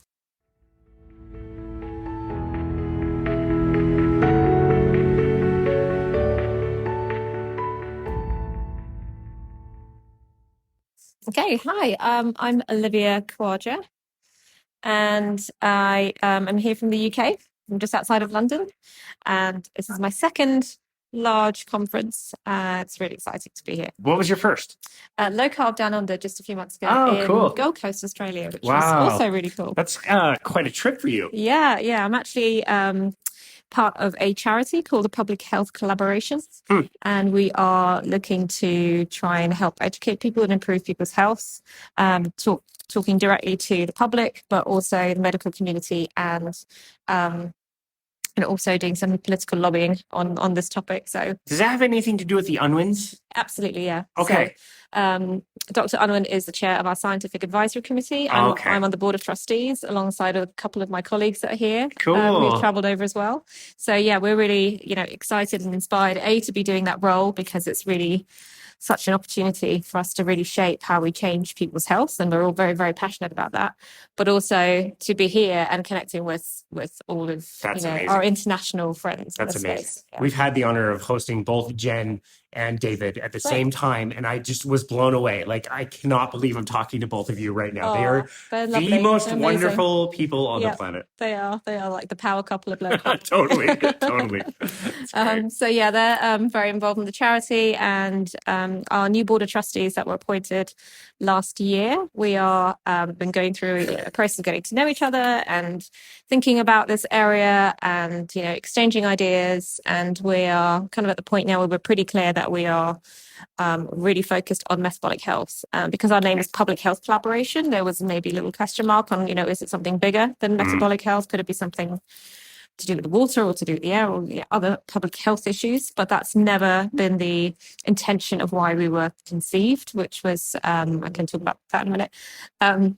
And we've always been here for metabolic health. So we're now really pressing forward on how we can really make a difference in this space as an organization. In your opinion, why is nutrition the biggest factor? You mentioned a lot of things that could potentially be really harmful. Why is nutrition the biggest factor to you? Because I agree. Like, I think it is. It's definitely the most wide-reaching, and I don't know if it's a huge factor. There's no doubt about it. It's how we all live our lives. It's the quality of life we have. It's how long we're on this planet.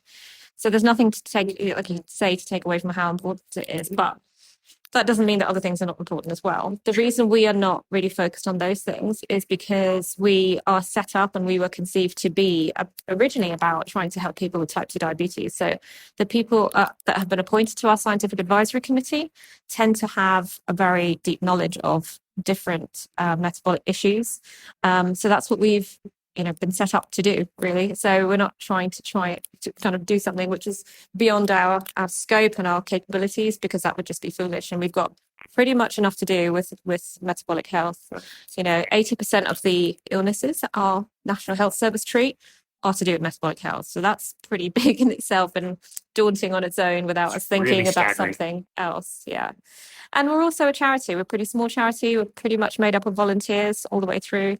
So it's not really feasible for us to think of something bigger than what we've already tried to bite off. So, but still, we're just hugely excited about it and just want to focus on it now. So, how did you get into all this? So I spent the last kind of 24 years or so working for big companies, always in strategy and marketing. So we have two big national companies in the UK, British Airways, British Gas, and I was working on both those companies. Took some time out to recover from extreme burnout of doing that kind of role at a high level, and thought that I'd just have a little task to do on my to-do list of things you never get to do when you're working, just seeing how I could prevent myself from getting some of the chronic illnesses that I was concerned about. My parents had type 2 diabetes and Alzheimer's between them, and we nursed them through that and other illnesses they had for 10 years. which was a huge, burden on us, and something obviously we would always do. But it was a hard process for us to go through. And so I always had it in my mind that, I'm going to have these diseases. There's nothing I can do about it.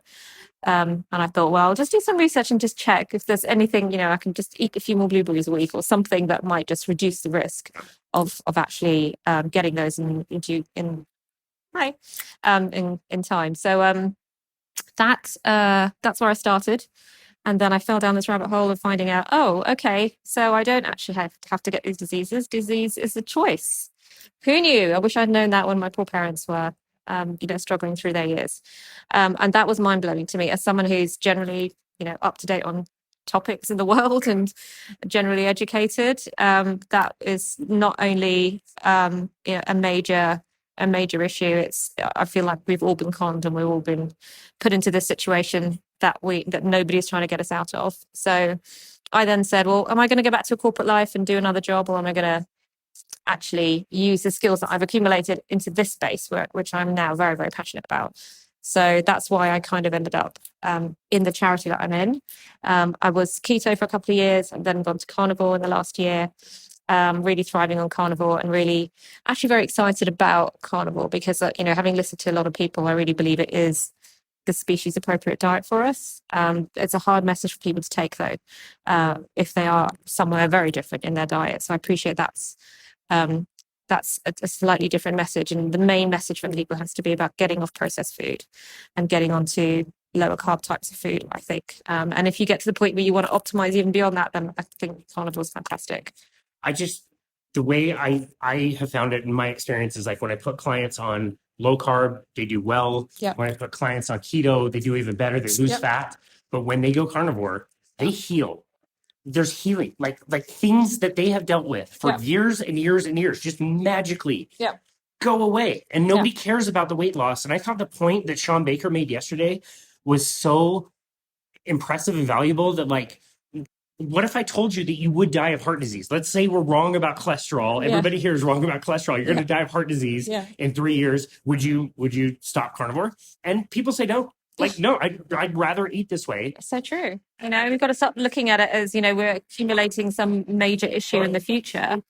And in fact, I was speaking to him about it last night. So just be healthy tomorrow, be healthy today, be healthy tomorrow. And that already begets what will happen in the future to 99% of the time. If you're feeling great now, it's more than likely that means that you've got a optimal health as much as you can have it. That message has really changed my opinion of any kind of blood markers or any other kind of testing. How do you feel today? I think that's the best way to know that you'll feel great tomorrow and beyond. I think that's a great point. I think it is. I think, and also I think that there's people don't know that they feel bad. Like you get so used to carrying the burden of disease that you also don't realize that there is something better. So even when I was keto, it felt like, well, why would I bother trying carnivore? Everything is so great right now. I'd already lost loads of weight. I was already feeling fantastic. But you don't know what you don't know as well. You haven't experienced it. So, I tried it because I was talking to someone who's a carnivore person and he said, just try it 3 months. And so I did. And then I was blown away because one day I woke up in the morning and I just felt that's euphoria. And it was like, come on, I want to change the world. I'm so happy. I'm so happy to be alive. And I've never felt like that before. And I was never depressed. I was never, I never had an issue that I needed to solve. But that doesn't mean you shouldn't try things and you shouldn't, go as far as you can to find out what optimal living is like. And if someone is giving me a clue as to what there could be something that I'm missing, I'll try it. What's the harm in trying it? There's literally no cost to trying. So that's such a great point. I love that you went there with that. We are here in this conference and we're discussing low carb and carnivore, and everybody here is telling me that they feel amazing on low carb and carnivore. And if we go outside, out to the real world, we see the reality. Like go to the airport as you're flying home, you see what people are living like. What would you want somebody to know about this way of eating? Because you're right. A lot of people are not open to this. They think it's insane or they're not willing to change their diet. What would you want somebody to know about the way of eating that you found in your new lifestyle? What I want them to know. I mean, it's hard to describe to somebody how amazing you could feel because it just sounds too theoretical. It sounds like it's for somebody else. It sounds like, well, they're lucky, great. I think the way to get to people and the way I would approach explaining it to people is look at the story of nutrition, because we've never learnt that history before. You know, until I read Nina's book, and hearing about Nina's book, until I'd even come across any of that, I had no idea that nutrition had evolved the way it had. And, you know, we have a book club that I run as well, a carnivore book club. Cool. And so we all discussed this very point in our book club, which was we learn history about everything else, you know, every war that's taken place and every other issue that's happened in the world politically.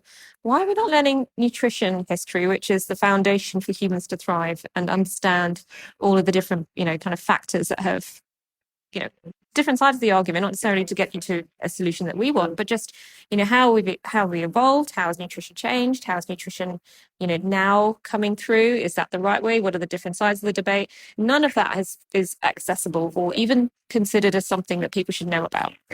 And for me, that's where we need to start with education, because until people recognize there's a problem, they won't realize that they're part of the problem and they won't realize they need to change. So, yeah, for me, that's how I'd try and go to somebody. But yeah, I'm always coming at it from very much a kind of marketing background. So I'm always trying to think, how do you get, you know, a classic part of marketing is you have to have a burning platform. You have to create a recognition of the problem. Otherwise you can't go anywhere. And you go straight to someone on the street and say, try the carnivore diet. They'll be like, what the hell are you talking about? I'm totally fine. So you need to take, you know, because we're in the bubble a bit. So sometimes we get very, you kind of, you know, blinded by everything else, and we think that we've got a solution. We need to tell them about the solution, but actually you need to take them on a very different journey to get them to move along the curve we want them to go to. So It's very insightful. Olivia, I've really appreciated this talk. Thank you so much. Nice to meet you, Casey. Nice to meet you.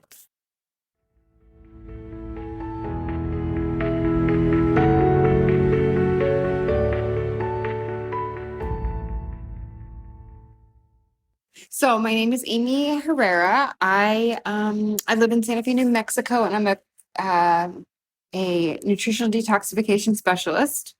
I'm colon hydrotherapist and ozone practitioner. So when I was younger, I lived on my family has dairy farms, so we did that whole dairy thing. So I always wanted to be vegetarian at a young age, because I saw a lot of like scary kind of things as a kid in that conventional dairy farm. Interesting. Yeah, and great things too, but and back then, you know, I'm in my late 40s, so back then it was being vegetarian was like the cool thing to do. I was in California, and that was like, you know, the thing. So I just became vegetarian. Like I was like, oh, I don't like meat, I'm just going to be vegetarian. And I was vegetarian for a long time.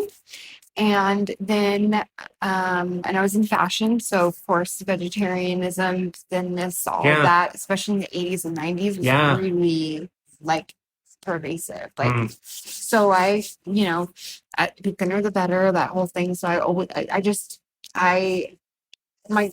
my guts were not feeling good, but I didn't realize that back then. I just thought that's the way everyone felt. Right. So, then eventually I got really sick when I was my mid 31-ish, and I had to leave my job in fashion, and I still didn't realize why I was sick. I mean, the diet bars I was eating, the Diet Coke and coffee for breakfast was probably part of that. Easy to look back on now, but a very low calorie processed standard American diet, like seriously like calorie restricted.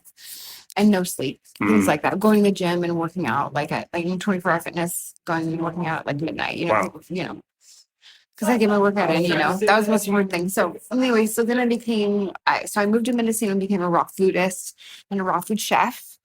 And I started getting better.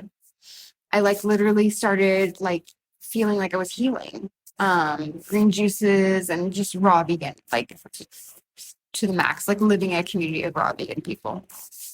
I saw these women, they looked so vibrant, I thought, and I wanted that, you know, so I did that, and I did start feeling better, and I did that for a while, and I was raw foods for 2 years, and we moved to Santa Fe, New Mexico, and then I became fruitarian, called fruitarian diet, and I worked in Whole Foods, so back then, so I was eating fruit all day long. I was just eating, and I would run 15 miles a day. I would run to a class, take 2 classes, and then run home. I ran after work. I was oh my God. It was insane. But I was always bloated. I'm getting tired. Can I take a nap? It was insane. It was insane. And my husband is a chef still. So he was like, and he eats meat, he eats everything. Like he doesn't care about it. Like he just eats whatever. And he was just like, would make me all this beautiful food all the time. Like he made me amazing food. I would eat meat. I was eating all the time, bloated all the time now. And went to colon hydrotherapy school because colon hydrotherapy actually really helped me. Probably because I was eating so much fiber. Like it was like, I just getting clogs really helped me. So I started doing that for people and just started my business. And then a really, really, really stressful thing happened 4 years ago. Very, very, very stressful. Like so stressful that I didn't know if I was going to make it. Like through. Like I didn't know what was going to happen. Like with my own health and with my life. It was so stressful. And then the pandemic happened, and then all these things happened. My husband left for 3 years, and he. It was just, and he made all my food, he was like, he literally fed me. Like, it was amazing. We were apart. He was in Mexico for 3 years. And I like broke basically. I was not digesting anything. Like food was coming out like whole. Like it was like, and I was trying to eat. I had switched to a vegan keto diet. So my blood sugar was crazy. So I was trying to like keep that in control because I was always hungry. So I was trying to do like vegan keto. Which is like impossible, that. It's very difficult. Maybe like a little better. I lost like so much weight. It was like I weigh like 105 now. I weighed like 95 pounds. So I was like, what that? People were like, sorry, can I cuss? Yeah, of course. Yeah, people were like, what the fuck is wrong with her? Like it was like, what? Whoa. Some people were like, oh, you look great. I'm like, and actually, anyways, weird fashion sort of crazy mind was like, oh yeah, and I'm like, literally, my family's like, no, like it was bad. I lost all my muscle. Wow. And I like as a vegan, you have to work really, really hard for muscle. So I had like, it was crazy. So I just decided. This is how I found low carb. This is a long-winded answer to your question. I was listening to a bunch of podcasts. Gabrielle Lyons, this podcast is Gabrielle Lyons, and just trying to figure out what I could do. And decided I needed to heal my gut. First of all, my gut was fucked up. It was a mess. Like it was so bad. Like I had like parasites, non-intestinal bacterial overgrowth, like major candida. I was living in mold for 14 years. And I found out all these things. And if you know, like I do, about healing from mold and other diseases, you have to have protein. You have to eat meat. You have to. So I just decided one day, I was hiding. I literally was like so embarrassed. I went to the store, like, oh no, I ordered online. What did I order from? I ordered like White Oak Patchers online or something. I just was like hiding. Like I was like in the vegan community. Like that's legit. So I was like, first thing I did was I tried eggs, and I do have an egg sensitivity. I knew that from when I was a kid, but I was laying on the floor in my office, like crying. I hurt my stomach so bad. So that wasn't good. So then I tried bison, maybe, because it's local. Like we have a lot of bison, and I ordered a bunch of meat and all these other things, like just to try different things. And I can't remember the first thing. It may have been chicken. I don't know. I can't remember anymore, but I will tell you what I do remember is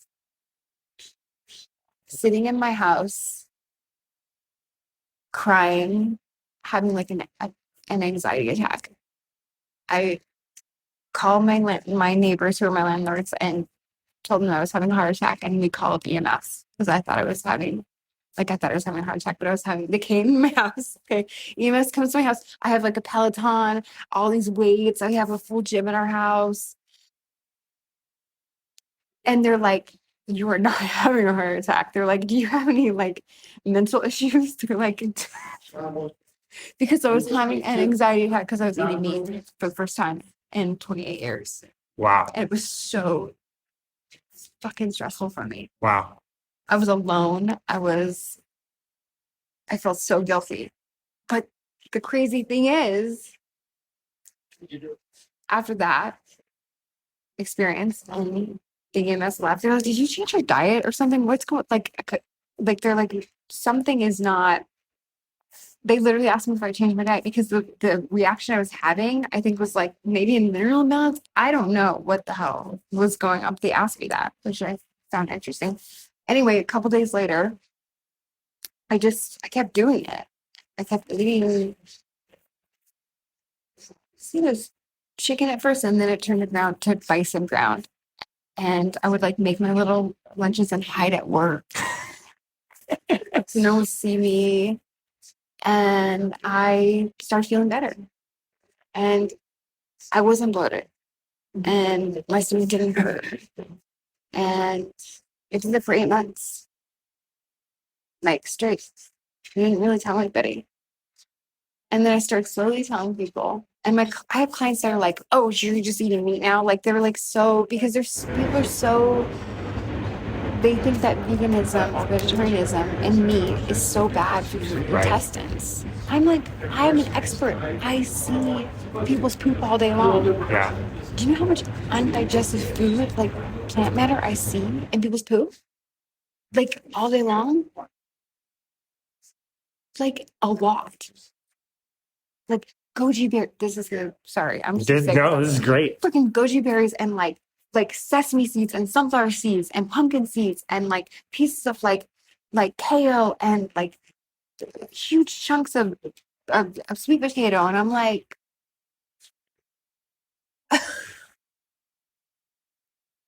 this is not getting into your body. This is going into your mouth hole, exactly. traveling through your body, causing issues, and you get rid of it. You didn't take any of it in. You think you're doing good. And all these people are like, they're bloated and they're fat and I'm like, and they ask me, they literally ask me, because I'm lean. I'm like, there's not very many people that are lean to me here. I'm very lean. And I mean, they ask me, they're like, what do you do? What do you eat? I'm like, meat. I eat meat and fat. That's amazing.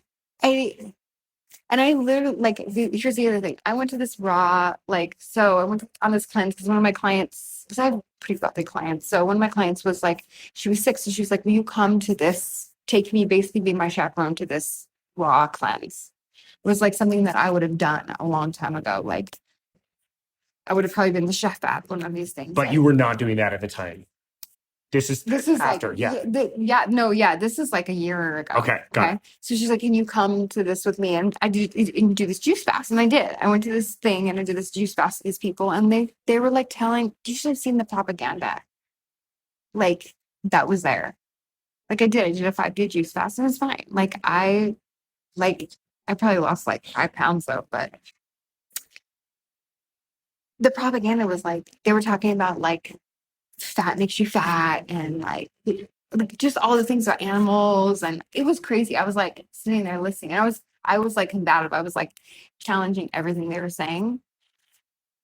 But contrast that experience with the experience you've had this weekend.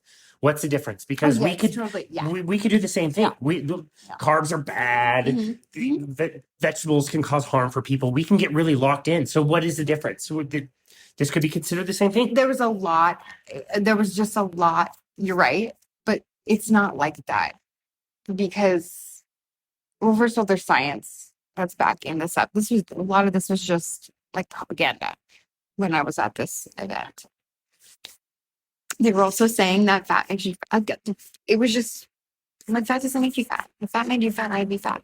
Yeah. And a lot of fat. I mean, I like coconut. I actually eat mostly like coconut butter and stuff like that because I just really like it. And that's really good for me and it feels good on me. But I eat a lot of coconut butter. I do eat a lot of, we have a local like pasture raised. It's called forested chicken. I eat a lot of that. And they have turkeys too. So I eat turkey and then I eat bison, lots of bison. That's like what I eat every day. Amy, this is an amazing story. I'm so glad you took the time to sit down with me today. Yeah.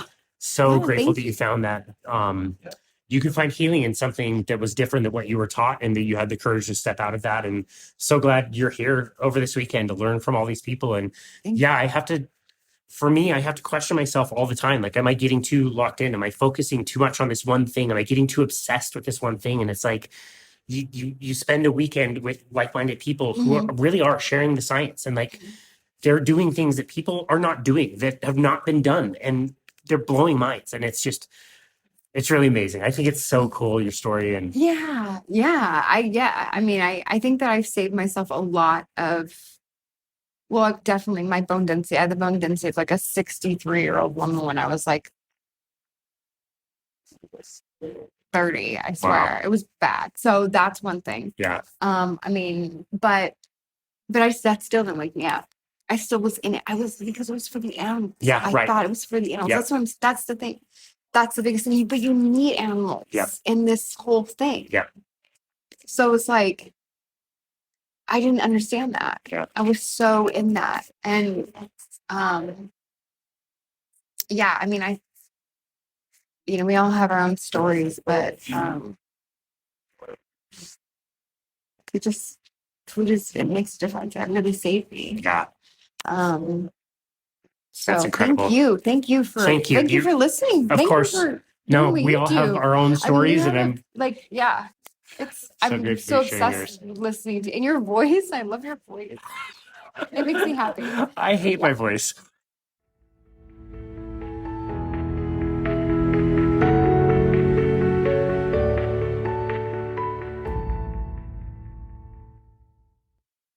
Got to do the radio voice. However you like. You've got a good voice. I disagree. Hey, I'm Michael Burns from Denver, Colorado, and I'd like to tell everybody about how I found low carb. Heart attack, April 2022, almost died. Sitting there at Ann Schultz out there in Aurora and overlooking my old stomping grounds and trying to figure out where I went wrong. And yeah, it was pretty amazing. About a week after recovery, because they go through the groin. It's not pretty. Came across Dr. Berry, amongst others, about the low carb diet. It was quite amazing. And I immediately went to carnivore. And within 6 months, I'd lost 60 pounds. It's incredible. Yeah. And went back to cardiologist right on time at 30 days. And they ran me through the ringer, and they did the CT scan, CA scan, something like that. And they cut it short and said, there's nothing wrong with you. You're doing great. She wouldn't even answer my questions because I was ready for the dye and going through all that stuff. And got to finally talk to the cardiologist, and he said, you're doing great, and wasn't even interested in Wow. how I did it. Wow. I Did they not seem surprised? Did they see lots of people that are able to? No, he says it's the most fastest recovery that I've ever had. He's ever had. And they were not interested in talking about lifestyle. Not even close. Nope. He just congratulated me on being healthy again and You won the lottery. You got way lucky. gave me Congrats. the boot. So holy cow. So I've been a big advocate of the low carb diet, which brings me here, of course. It's just amazing. The people here are incredible.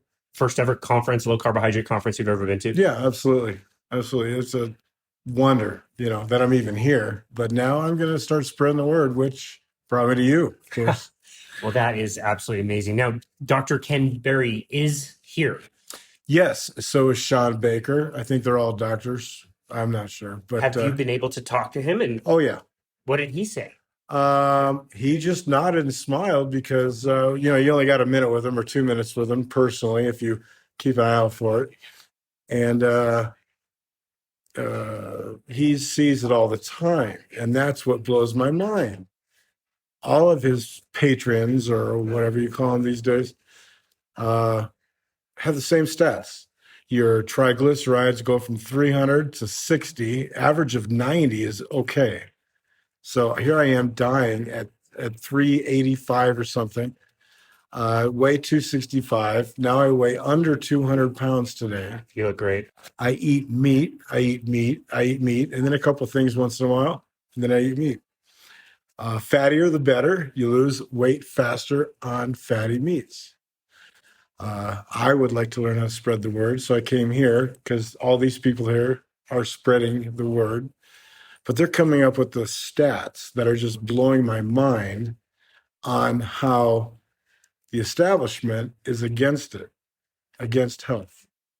ADA, AMA, all of them. So I got to learn how to speak better and to associate with people on their level and let people know there's another way. There's a lot of blue-collar men, women, truck drivers, overweight, and they still love their Twinkies.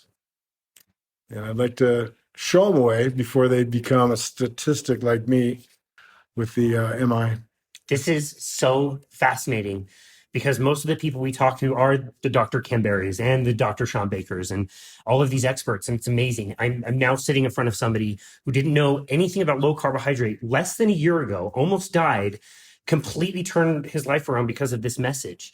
And you're right. Like, dude, like in all my years of training and nutrition coaching, giving people the standard advice, I could almost guarantee you that it wouldn't work. And giving people low carbohydrate carnivore, I can almost guarantee you that it absolutely will work. It's astounding. It is. It really is. So I'm just trying to figure things out here at the, Low Carb Denver conference, Denver. 2023. I'm overwhelmed and I'm enjoying every minute of it. It's driving the wife a little crazy, but it's all good. Kids are quite curious because they're avid technology minded, and they're going to help me figure it out. Wow. So kudos to Carly and Caitlin. Kudos to Carly and Caitlin. Now, is that something you've also noticed, like the people around you seeing your transformation and getting curious about what you're doing? Have you been able to influence some of the people closest to you? Yes and no. Some people, everybody noticed the difference in my appearance. I got a sharpened mind now, but after racing motorcycles for so long, I still hurt a lot after a 12-hour day of work. Wow. I'm still, in a lot of pain. Inflammation's gone way down. Everything, all the markers are right on the money. Absolutely great. Some people watch this whole thing evolve and are curious about it, and they'd like to look into it more. Some people that I think need it, I push a little bit on the subject and it pushes them away. So I'm at a loss, but the berries in the world say, do it silently and let them come to you. Yeah. You mentioned carnivore and they freak out. You mentioned keto and there's better diets, but I'm learning here it's not a diet. Yeah. It is a lifestyle. Yeah. I've kind of known this, but it's been solidified. Yeah. But calling it low carb, all of a sudden, it's more easily available. Yeah. But the details, the devil's in the details. Today was, I've been to several of these today. This morning session was one of the most mind exploding sessions I've ever been to. It was fantastic. Oh, that's wonderful. And we can watch that on your 473 or whatever number. Yeah, exactly. All right. Well, this has been such an amazing and very inspiring conversation. I'm so glad. Yes. I'm so glad that you're here, and I'm really glad that you're on this side of the dirt and that you found something. You know what I mean? Like you found the right information and decided to try it. And now you're so excited. You would come to a very technical medical conference about this stuff and have that passion, desire to share the message. Yeah. I mean, it's amazing. Some people want to know about it and most of them don't. Yeah. They're just, they're making money selling sugary whatevers. Yeah. But if I was to leave with a bottom line, I cured 95% of my diabetes. I do not have a fatty liver. My kidney disease is gone. My neuropathy in my feet, being diabetic for 25 years, is going away. You can recover from diabetes. unless you go to the American Diabetes Association That's right. website and read and do what they say. That's right. I could go on, and I probably will go on. It's amazing. That's really incredible. Yeah. Mike, thank you so much for your time today. My pleasure. Thank you so much.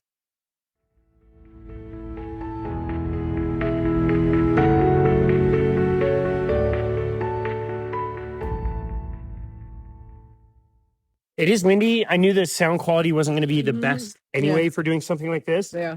But it's good enough. And I just think it's really fun to capture everybody's story. So 5 minutes each of like how you found low carb. Like, Okay. yeah. So Bunko? Bunko, where we usually drink and eat not great, really good food for me.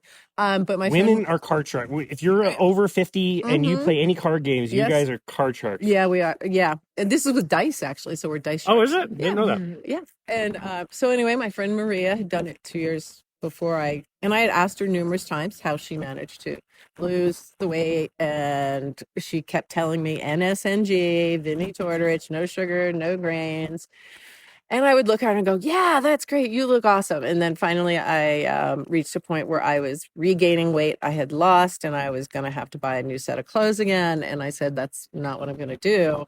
So I went on NSNG and I started low carb, high fat, and I stopped eating all the junk, and I lost 40 pounds in spite of traveling 4 different vacations to places like Hawaii and Peru and every other places where they eat a lot of sweet type foods or carbs, and so it's been 4 years in May. So I've successfully lost 40 pounds and kept it off for 3.5 years, and I feel great. So that's And we're the sitting story. here in the sunshine, in Colorado, recording with meat in my mouth. meat in mouth, and I was eating chicken wings and avocado. You are eating chicken wings dipped in avocado. That looks absolutely delicious. Why? What was your resistance initially to what she was saying about no sugar, no grain? I mean, I would look at that plate if I didn't know any of this, and I would say, like, wow, like, suicide wish? Like, you're going to die from I'm gonna cholesterol. die, and I crave beef more than most foods these days. So my resistance was that it was going to be hard to give up all those things that I grew up on, like potatoes and, especially potatoes, probably rice, pasta, ice cream, all of those things. And instead I found that, I don't need those things. I eat them once in a while if I really want them. Do you really miss them? No. On a day-to-day basis, no, I do not. Hmm. No. Mm-mm. When I go out and I see something that looks really good, then I may decide to have something. But normally when I go out, I do my best to just stay the same way and eat this way. And I eat a lot of steaks and beef and So can you talk ribs. about that a little bit? Because that's so consistent with people that I work with, is like, so few women have a taste for red meat. Mm-hmm. And they'll say, it looks gross. I don't like it. I don't like the fat. There you go. Nice. Down the hatch. And they don't really, they're not getting nearly enough protein from any source. And so they might start by getting a little more chicken, a little bit more fish. Like, but over time, I tell people, like, don't worry about it. Don't put any pressure on it. But you're going to be surprised in 3 months or 6 months or 9 months. You're going to be eating steak. Yeah, no, I did definitely. And even now my husband will say things like, well, we've had a lot of beef this week. And I'm like, so, okay, great, whatever. What does that mean? But I give in, I do compromise, and we'll eat some really good fish or, but then you have to have sources of fat with it. So, you do tend to eat more fish. I mean, a serving of fish last night was 8 ounces in the restaurant here. And that was about right. But I also had chicken wings with it. Nice. So, Wow. so that was it. But I think it does take time to get past that sort of diet mentality. It came up in the talk. Why don't women eat more protein? And we've all been taught to eat salads. Yeah. That's the right way a woman maintains an okay weight and loses weight, whatever. And it, that didn't work for me. And I was the queen of fruit and veggies. Wow. Weight Watchers. Wow. At the dinner they did last night, they brought out a salad plate, and I have not eaten any vegetables in 4 years. I just have not. I don't like them. I don't miss them. So much better on carnivore. But they brought the salad out, and just, I was like, I'll have a taste. Like, maybe it'll be fine. Maybe it'll be fine. And I took one bite and was like, this tastes awful. So don't eat it. Yeah, and then I didn't. Exactly. Yeah. Well, I like some of the flexibility, though. I mean, Sean Baker saying, hey, if you want to eat some vegetables, eat some vegetables. You know, and I think that will make it this way of eating more accessible to more people. I to love that start idea. with. Yeah, I love that idea. It's fun to come to these conferences and debate which subfractions of cholesterol are problematic. But the reality is, even though those are fun to debate, like if you go to the real world, like Right. let's not worry about that. Let's not squabble over little things. Like people are very sick. Let's get them off of Let's fix carbohydrates it. and onto something better. Yeah, absolutely. So, and that has worked for me. That's great. So, Well, yeah. thank you for sharing your story. You're welcome. Who's next, ladies? Oh, she has a good story too. Terri, you did go. too. You Yeah. piggyback off Yeah. that one anyway. Okay. So. So, hi, I'm Terri. Terri. And 4 years ago, I was incredibly sick, type 2 diabetic, out of control on 200 units of insulin a day. I had Wow, that's a lot. fatty liver disease. I was 130 pounds overweight. I had just finished becoming a 2-time cancer survivor. And so I was being followed by a pulmonologist because my bone cancer is supposed to show up in my lungs and my kidney cancer is supposed to show up in my bladder. So I had a lot of doctors watching what I was doing. And I went to my pulmonologist at that point, and he said, Terri, I'm sorry, but you have to lose 100 pounds by the next time I see you, or you're going to go on full-time oxygen. And I was very sad. And I went over to a friend's house and said, what am I going to do? I'm going to be an old woman well before my time. And she said, I heard about this person at Bunko who's having some really good success with That's NSNG. amazing. And Did you think it was bananas? Oh yeah, NSNG, no sugar, no grains. And I'm thinking all the food I eat is sugar or grains. There is nothing. I didn't really care for beef at that point. I'd eat shrimp or something, but I really wasn't a big meat eater. And of course, I had learned over time that I was supposed to eat all these vegetables because that was the way I was going to stay skinny. Apparently, it hadn't worked because I was really sick. And but so I jumped in full swing on that, and I haven't looked back. It's gone on 4 years. And so the cool thing is, 6 months later, I go back to my pulmonologist because he's going to look at my lungs again. And they weigh you before you go in. And all of a sudden, he's standing at the door. He said, I had to see this for real because I didn't think it was the same person. At that point, I had lost, I think, about 60 pounds. But I'll throw in, I was off all insulin in 6 weeks. So type 2 diabetes can be put into remission. This is, think of all the pharmaceutical companies that would go out of business if they didn't have to make insulin. Just saying. So, and the end of that story is I've now been let go by my pulmonologist because he said, all those things I was watching are all gone. So you don't need me anymore. Call me if anything changes. I went on to lose about 100 pounds total. Still maybe could do some tweaking, but I'm mostly carnivore now. I did start out eating no sugar, no grains, which also is no sweeteners. I do not do sweeteners. I do not eat fruit. It's really, meat, fish, eggs, and maybe a few vegetables. I do like avocados.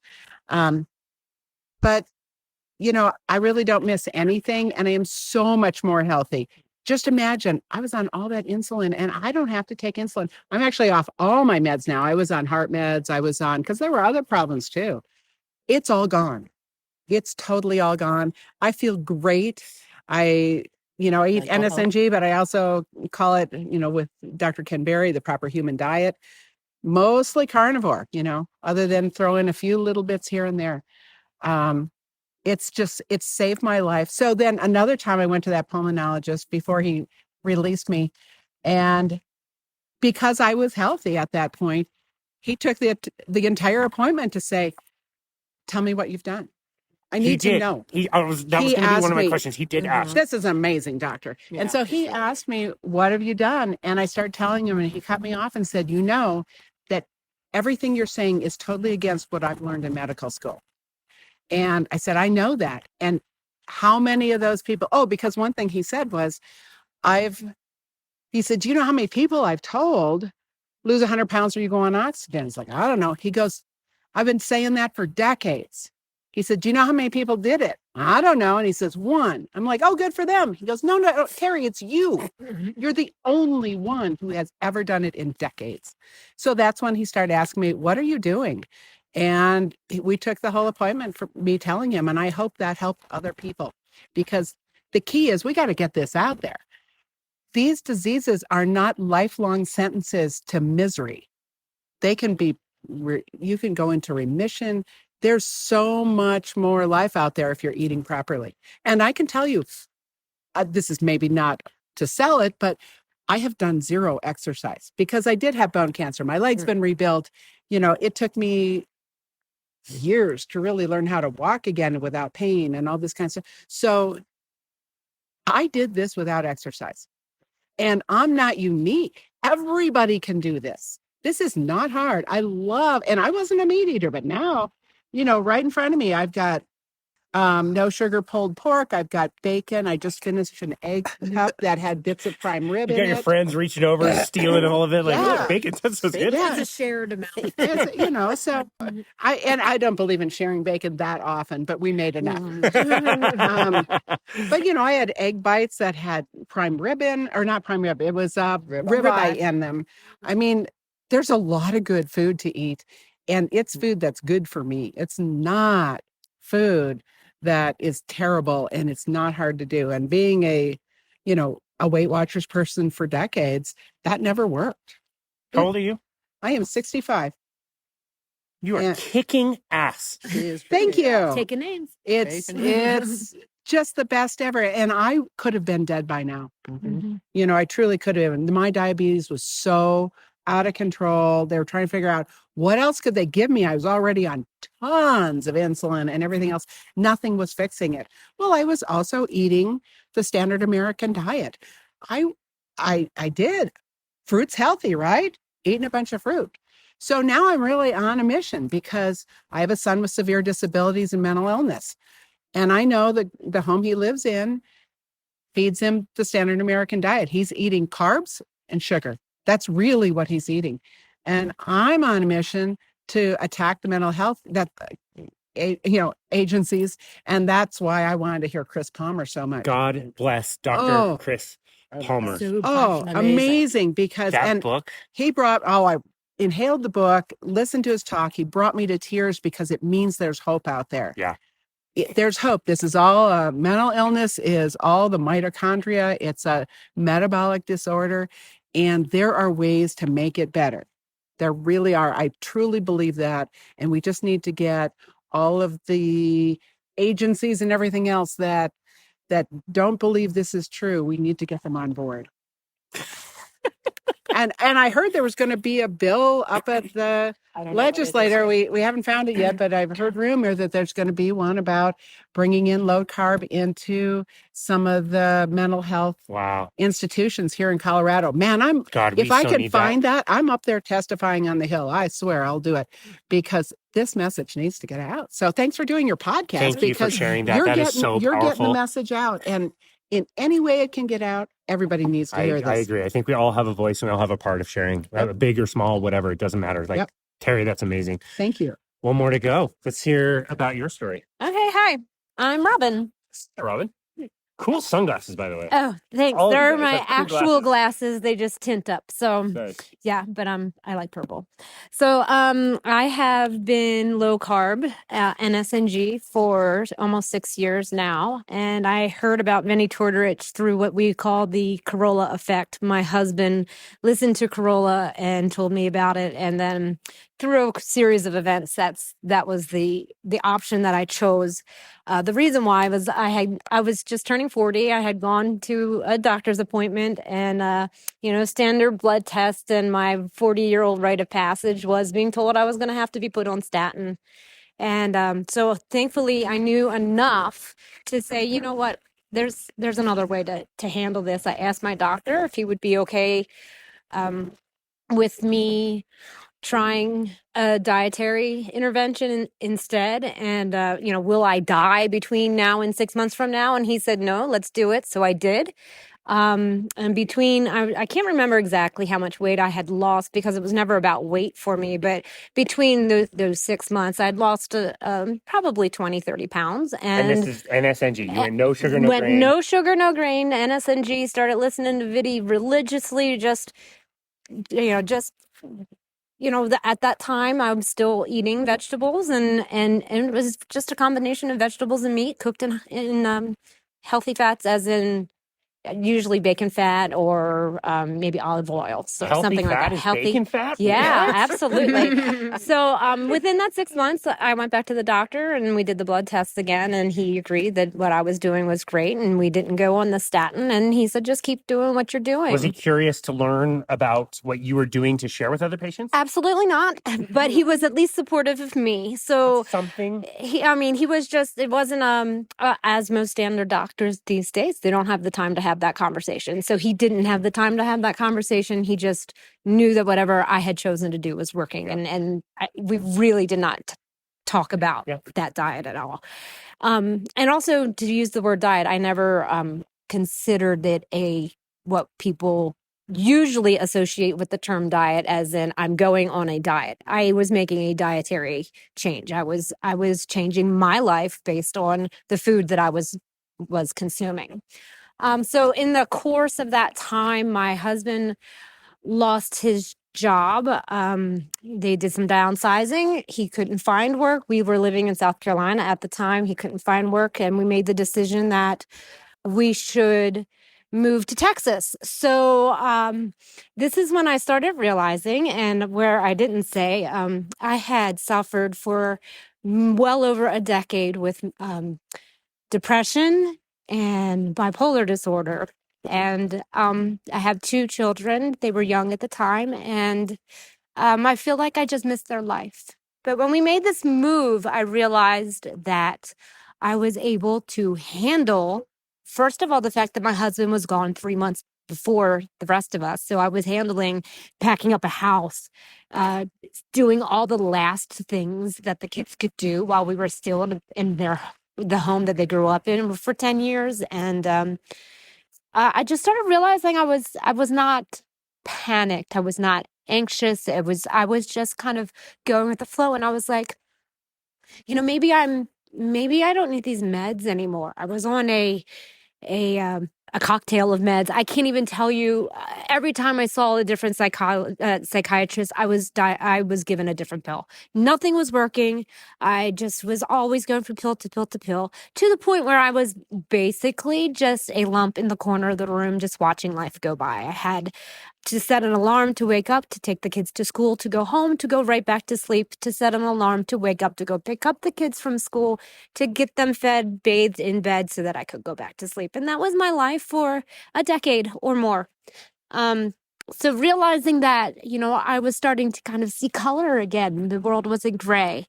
So I did work with the doctor that I had chosen to see in Texas, and I told them what I was doing. No, they didn't care about the diet. They just were interested in my thoughts that I could possibly titrate down and get off. So within a year and a half of being NSNG, I had started that process of titrating off of all of my medications.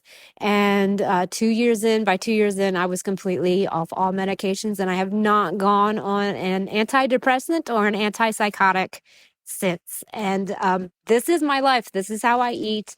I am very well aware of what will trigger me. I actually was part of an experiment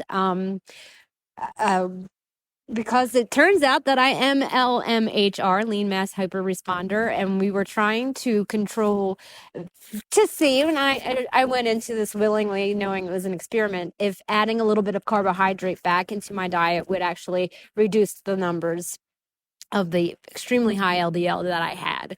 And it in fact does work. However, it put me back into my depressed state. I didn't want to get out of bed. My first thought on waking up was, when can I go back to sleep? I saw these things happening. So I know that for me, that even a minimal amount of carbohydrate is going to trigger the things that are going on in my brain. So I am, in fact, mostly carnivore. Here at the conference, I've had to make some slight adjustments because I haven't had the piles and piles of meat that I would normally eat at home. So I'll eat avocado. I actually made a real concession. I had to eat some nuts this week, some macadamia nuts this week. But other than that, I'm almost completely carnivore, and this is there's no other way for That's me. absolutely incredible. So we've interviewed Dave Feldman and Dr. Sotomoto, who is conducting some of the research on lean mass hyperresponders. We think if you're at a certain body mass, essentially what can happen with the LDL cholesterol, what doctors call bad cholesterol, is not that it goes high, but it goes like sky high, like scary. Mine crazy, was weird. greater than 3,500. 3,500. Yes, Wow. but my triglycerides are like 40? 60. Yeah, even if it was 60, yeah, it was like 40. I can't even remember. I just know that greater than, like, it was amazing, like off the charts high. So we thought we would try this, but I have a CAC of 0. I've taken the familial hypercholesterolemia genetic test, and it's I don't have that. So that's where I am. So I know that I live in a world of no man's land because we don't have the studies yet, but my doctor and I both agree that that power of 0, like we were talking about yesterday, is that we're going to keep an eye on things, but it's not the forefront of our How issue. did you not run up on stage and start making out with Dave Feldman? Well, actually, incredible. I did apply to be part of the study, and I did not qualify. However, I'm so excited with his news that this might open up again, and I'm hopeful that I may get a call back. He revealed preliminary information. Just very exciting that is information. Mind blowing. So I did go up and I spoke to him for quite some time. In fact, we walked and talked for quite some time, and so I'm just so excited about what he has coming out and what's going to be, what we might know. We know what we know now because of the bomb he dropped on us, and then what's going to come out a year from now and possibly 2 years from now, that I might not live in no man's land anymore. I might have a contingent of people who are just like me that maybe don't have to worry as much. And so I'm very hopeful for that. That's amazing. You are 3 humans that you did not know existed in the world. 5 minutes before this conversation, we're out in the sun enjoying our lunches, which I'm totally stuffed. Some of us from Texas might be shivering a little, but it's okay. It's sunshine, and I'll take it. Go back where I am. Well, I'm glad you joined us for lunch. Yeah, absolutely. We got to capture this conversation. It's been really incredible to listen to people and the way that they've heard this. What does it mean to all of you to be at a conference like this, to be in a room with 1,000 like-minded people and just not only hear the experts and the latest research, but also just be around the energy of just people that are happy and thriving and doing well? What does that mean to each of you? Oh, for me, I can tell you, it's so energizing. Mm-hmm. And also, I have to admit, this is my first low carb conference, and I was a little bit of a groupie. Oh yeah, no, little is not the right term. That would be she just runs off and goes. There in were people I need to meet them. I wanted to meet in person, and a lot of them. And what's really cool is they were so gracious to talk to me. I'm like, who am I to you, this big visionary? And invariably, everyone gave me the time of day. Everyone, not one, said, I don't have time. I've got to talk here in 30 minutes, and we're going to go over something super technical. And very different questions for each one. And every single one was happy to stop from where they were running off to and really pay attention to my questions and talk to me. And then, take a picture with me because I'm a groupie. But it's just so cool to get the answer from the people who know, not 5 steps down the line. These are the people on the forefront, the cutting edge, and they know this stuff. And I got to talk to them. That's amazing. Amazing. How cool is that? It's so amazing. Trust me, coming from somebody, I brought all their bobblehead dolls and the posters. I brought the playing cards. I asked for autographs. Trust me. Well, total fanboy. You can't see, but under her sweater, wearing my perfect she's hair. got a proper great. Huge shirt from Awesome. Dr. Ken Berry. That's So great. But I did have to write. I had to represent Nice. Annie since Excellent. he can't be here, so I Excellent. did have to write NSNG That's on my great. name What tag. was your experience in the conference? I have been. I just feel like I'm trying to respect people's privacy at the same. So I know that it's me holding myself back from going to just running up to people, and I want to, but I haven't. But it's been great. What I'm really taking away, even though we've been just absolutely bombarded with scientific and cited information, but really what I'm taking away is how important it is to share the story. Yeah. And it's more that we can get out there and share our own personal story or connect with something that we're very passionate about, and trying to make those changes. Yeah. The more those of us who are doing this can be taken seriously and kind of overpower the current narrative, whatever that can cover a lot of bases. But so I am definitely taking that away from this experience. I'm just really glad to hear they've been more doing a deep dive, I think, than I have, but to meet these people, see how normal and everyday they were, and to hear that, like Ken Berry was an overweight, morbid, like obese doctor, and look at him now, and that's amazing. oh, look at Nina Teicholz. My goddess, Nina Teicholz. She was the first book I read. I choked up when I interviewed her in the introduction. I couldn't get through the introduction without crying. She was amazing. Got to That meet her for book the was first time. amazing. It taught me that it was real. Yeah. We had been scammed for years. Yeah. We had been told wrong information, and every one of us who have followed it have ended up in bad places. Not everyone, but many of us. Well, ladies, we are lifetime friends now, and I so appreciate you sharing it I with me. wanna Thank you so much. say one more thing that's kind of fun. I went out into the hallway, and so I'm from Texas, and I went out into the hallway here in Denver, Colorado, and my doctor that I see was here. Wow. So, and he's Very based cool. out of Oklahoma. Wow. Dr. Greg Dennis, he also has Oh, Fit I've RX interviewed, podcast. yeah, I've interviewed him. He's great. I didn't know he was here until he just asked a question. Yeah, he just asked a question. So, I mean, how amazing is that to know that the doctor that you see is like-minded, and not only that, wanting to continue his education and deep dive just as much as I do. So it's pretty amazing to just like walk out and see him do that. Thank you for sharing that. That's so cool. Yeah. Ladies, thank you so much for Thank you. sharing. Absolutely. Thank you. Glad you're here. So thank you so very much for listening to that special episode from the attendees of the Low Carb Denver 2023 conference.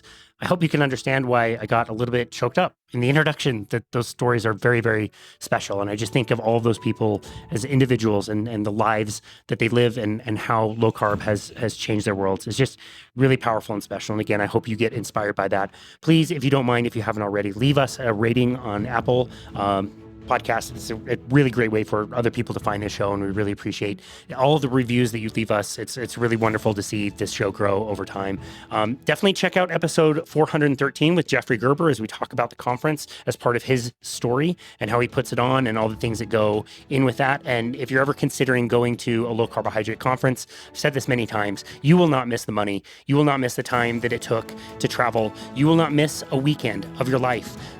You're going to be in a room with experts and researchers and doctors and also everyday people like you heard in this episode, and with this common goal, this common energy of changing the world, changing life through health, through doing something that's very unconventional that people are not talking about enough. And so if you're ever on the fence about it, I promise you that you will love it, you will not miss the money, and you will make memories that will last a lifetime. So with that, we will close this episode, and thank you so very much, as always, to listening to Boundless Body Radio.